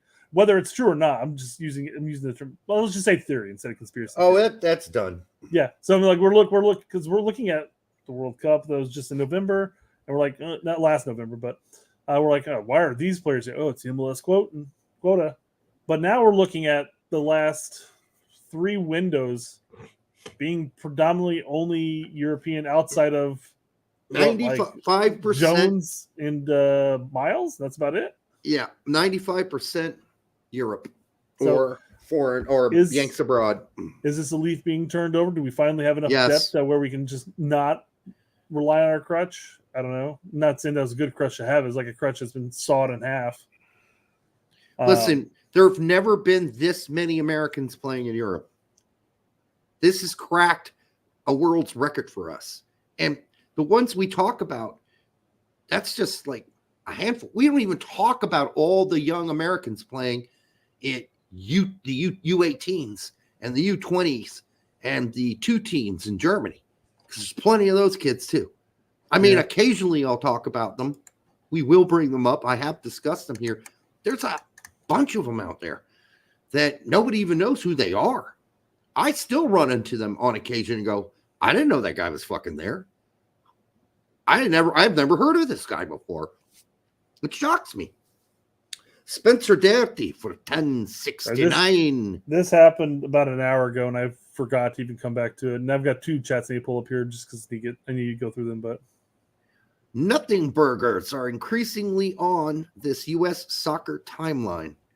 Appreciate all you all do. Keep it up. Thank you, Spencer. We appreciate it. I wonder what Nothing Burgers he's talking about. But I'm trying to go back to think about the. There are a lot of them. There's a lot of the transfer news are just total nothing burgers. 90% of them are garbage. So yeah, I guess if you're talking about that, I can think of some other things too. Nothing burger being people being offended that, Tack doesn't watch all the games he gives reports out on. That's a nothing burger. People saying, oh, no one ever said that Reyna should never play on the U.S. men's national team again. Yeah, they did, you fucking cockroach. Where were you? What rock were you hiding under? Lots of people said Reyna should never play for the U.S. men's national team again because of what his parents said or did. And what kind of cockroach would blame the kid for what his parents did? You got to be a cockroach to think that. Little scurrying, stinky, grease-eating cockroach. His Nothing Burger is the Camp Cupcake, I guess. Oh, Camp Cupcake is more meaningless than it's ever been. And that's why, we've been talking about, hey, make it the Olympic kids. Bring the Olympic team to Camp Cupcake. Let's see all those guys. Yeah. Did Oprah get home? No, I've got 2 windows back here. You can actually see the skyline out there. But they're just constantly something like hitting it. I don't know what it is. If it's birds. The wind blowing some shit into it, maybe it's birds committing suicide. Who knows? Although I don't say suicide on YouTube anymore. I thought maybe Oprah came home because you're gonna have to hightail it out of there. Again, remember we're like this. You're really close. I bet you she doesn't know you broke in today. All right, Al Weinstein from 199. Thank you, Al. You know we love you, brother. Weah played right back in 3 and 4 back systems. 69-69, nice 69. I really don't want Weah to play right back for us, and I don't. I guess people are always like, let's play a back 3/back 5. That means you're going to have to get one of your best players off the field. Somebody's going to have to go if you're going to play 3 center backs. Someone's going. That's one less attacking player you're going to have on the pitch. Our Nations League semifinal, we're going to be without Dest. So no, that is no. You put Scally in. You use 2 center backs. If you play 3 center backs, you're taking someone off the pitch who is more offensive minded, or more of an attacking player, or from the midfield. I mean, you don't want to do that. It's not like if our center backs, we had 3 center backs that were just fucking balls to the walls. Awesome. I'd say, okay, do it. Because we know one thing, the other team won't score. But we don't. They got Tim Ream and CCV. Or Tim Ream and Richards. That's not what I would call a reliable. So I don't want to waste another. And even you put 3 on, you got Tim Ream and 2 guys that are going to just play defense. That's it. I'd rather have 2 center backs and the rest of the guys go play when we take the ball up the pitch. I want everybody else going forward, with some, you got to have a brain on you. I don't want everybody going forward, but I don't want to take off one of our attacking guys. I don't want to do it. But if you play 3 center backs, someone has got to come off. Someone. That's my point. Yeah, That's why I'm telling Pete, arguing with Pete, like, Pete, no, quit talking like that. Quit talking about 3 center backs. Why are you doing this? We don't need to put 3 center backs on the fucking pitch. It just takes one attacking player off the pitch. Or what benefit do we actually get from moving Dest up to where Weah is and Weah is where Dest is? Unless you're just talking about taking Dest off completely. But what other wing has really blown us away that we can say, well, we don't need to have Weah up at top right? And it's not like Weah's blown our dicks off when he's played right wing back for fucking Juventus. He's been fine. He doesn't really play right wing back either, man. He plays all over that fucking pitch. It's the weirdest right wing back ever, man. Dude, he plays as McKennie's backup. All right, that's how he started the season. Is McKennie's backup at right wing back, mid for like the last handful of windows. Yes, now he has been. They move around a lot there at Juventus, but they play the same soccer terrorist ball regardless. Way of play right. Okay, I read that already. Thank you, Al. No more back 3 talk. You guys can do it if you want to. I just think that it's a waste of a player. Wings, Pulisic and Weah, and after that, it's a steep drop off. Brendan is a. Here's a case where if we're gonna include Koleosho here, we gotta include it as if he was actually if he actually chose the United States. Otherwise, what's the point of having him on the list? If he was, he'd be considered an A. He's not an E yet. All right, let's move these fuckers down one. We can move him up to the A spot. And here's the tough thing for Brendan. He should be an A, but he's playing like a B. Yeah. I'm throwing him in as a B at this point because his performances even with the national team have been really hit and miss. Yeah, and I think Brendan's a B, Paredes a B so far because he's still young and he's just getting started. Booth is a B, Zendejas is a B, Paredes a Cowles is give him a B. I don't care. I don't want to call him a catastrophic replacement, but he really would be if we. Oh yeah, we're already in B's. Fuck yeah. Yeah, if we got to the point where we had to start Cal, that would be catastrophic. I think it would be a severe drop off. But you know what? You're right. It probably would not be that big of a drop off from Brendan, a broken Booth currently. Yeah. A Zendejas who's good for club but not country, and a Paredes who is just getting his ass out of the gate. Well, this is the problem we faced this last windows after we lost Pulisic and Weah. It was really questionable. Now this is the type of scenario that you and I were saying. Fuck, throw Dest up there. Mm-hmm. He wants to play up there anyways. Throw Scally behind him, give him a little more security, and then bam. Yep. Question here though, and not saying that this would be the best fix. Where would somebody brought it up here? Where would Sargent? Yes, Sargent. I know Al said it here, but somebody else mentioned it too. I mentioned in Pete's little live show he did in the text, and he didn't read that part. He read another one that I put up, but not the one about Sargent. I kept putting in there, Sargent can play winger. Sargent can play as a winger, and if you would, I would put them, even though he plays in the championship. I would still put him right up there with Koleosho as my next backup.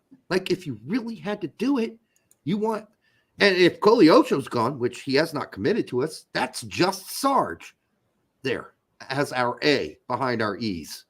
So you got our E's, Pulisic and Weah, and you got an A backup in Sarge, and then you got a ton shit of B's. Because Sarge, he's got the speed, he's got the footy skills, he's got the technical ability, he's got the soccer wisdom.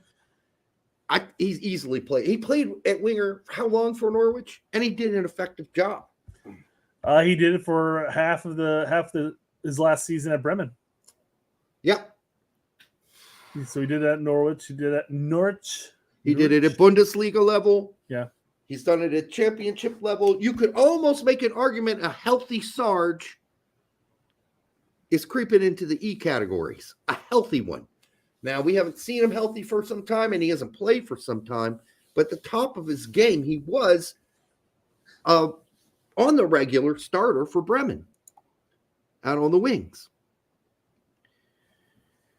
Haji is playing winger right now. Sky Blue Podcast saith. I just looked at it. I did not see him listed on, and we can look this up on US Soccer Way because they always have the actual formations correct.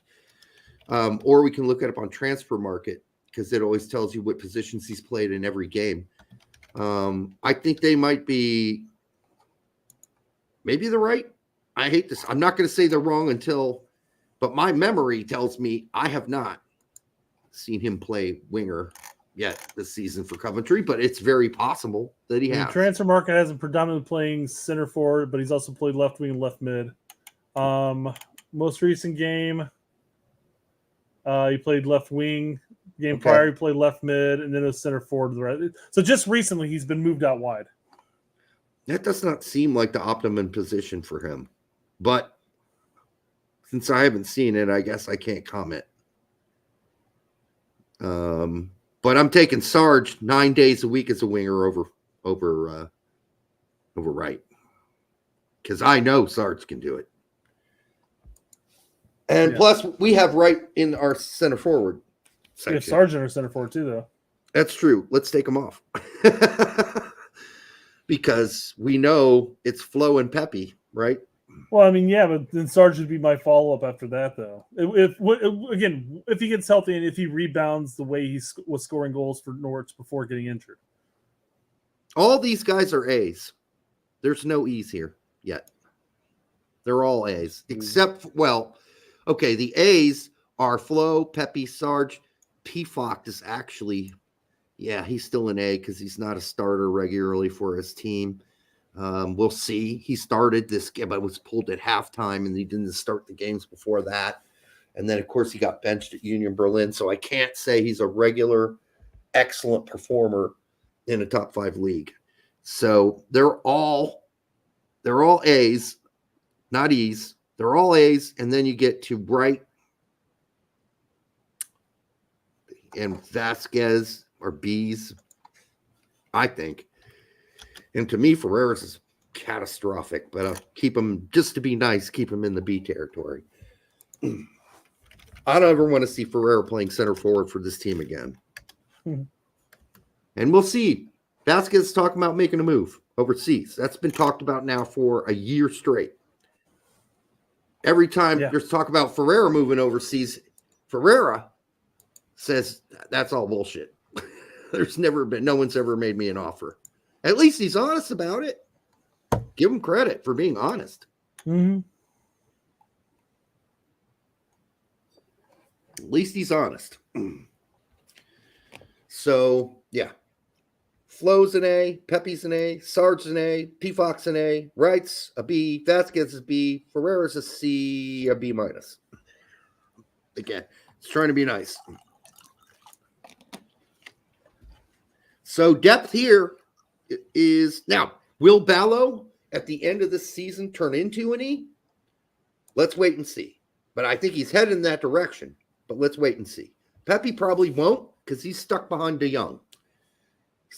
Scoring a lot of goals when he comes on, but sure, most of the time they're already up a couple goals. If Pete can regain his form prior to pulling his testicle, I mean, he'd be back to an E. Yeah, he'd be back up there. So I mean, the start to that Union Berlin season last season was hot. He was hot. He couldn't miss the goal, but then he got injured, came back, and it just disappeared. It's almost, this is a striker. Striker is like all about confidence sometimes. Yeah, no, it absolutely is. And when you lose it, it's gone. And it can go away and not come back for a while. So, how many times have we had strikers in MLS that we're like, oh, that guy's awesome. He's scoring fucking shitloads of goals. And this is years ago. Everybody's like, oh, man. We got to call him up to the USMNT national team. And the next season, nothing. Who's the guy? He actually ended up playing on Indy 11 for us, the center forward for a while. I can't remember who he used to play for. Is it RSL maybe? Anyhow, scoring bucket loads of goals his first season in MLS, then disappeared off the face of the planet. So it can happen. I can't think of who that was. Yeah. Yeah, he did spend a couple seasons here with us. I can't remember his name, but I remember when we bought him, I was thinking, I remember that guy. Where has he been? Well, he'd been in USL on other teams. He just ended up with us eventually. Okay, that's it. That's all we got. If you guys have questions, let us know because we're going to be shutting down the ship here soon. At Hey, we're only 2 hours and 45 minutes in. 45 fucking minutes in. 11 o'clock, man. Jesus fucking Christ. We must be totally idiotic. All right, guys. Thanks for showing up. Thanks for subscribing and liking. Make sure you do that if you haven't already. Hit those like buttons. It does help the algorithm. Fuck, that's it. Sorry, man. We can't go 3 hours on this.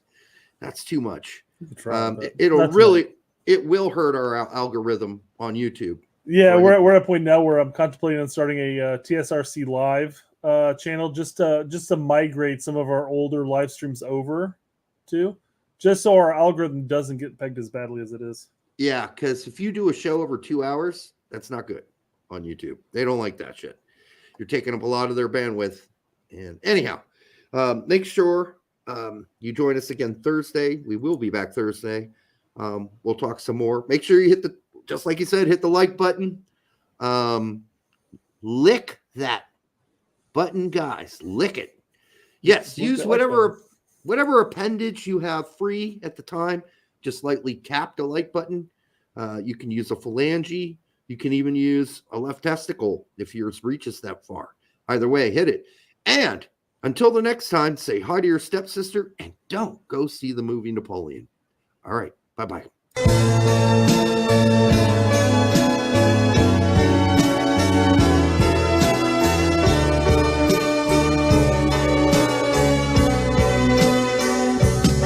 But she's a trap. She's an unsung novel. Turn a lap and get your whole world dazzled on the line. Or a phone call with or without wine.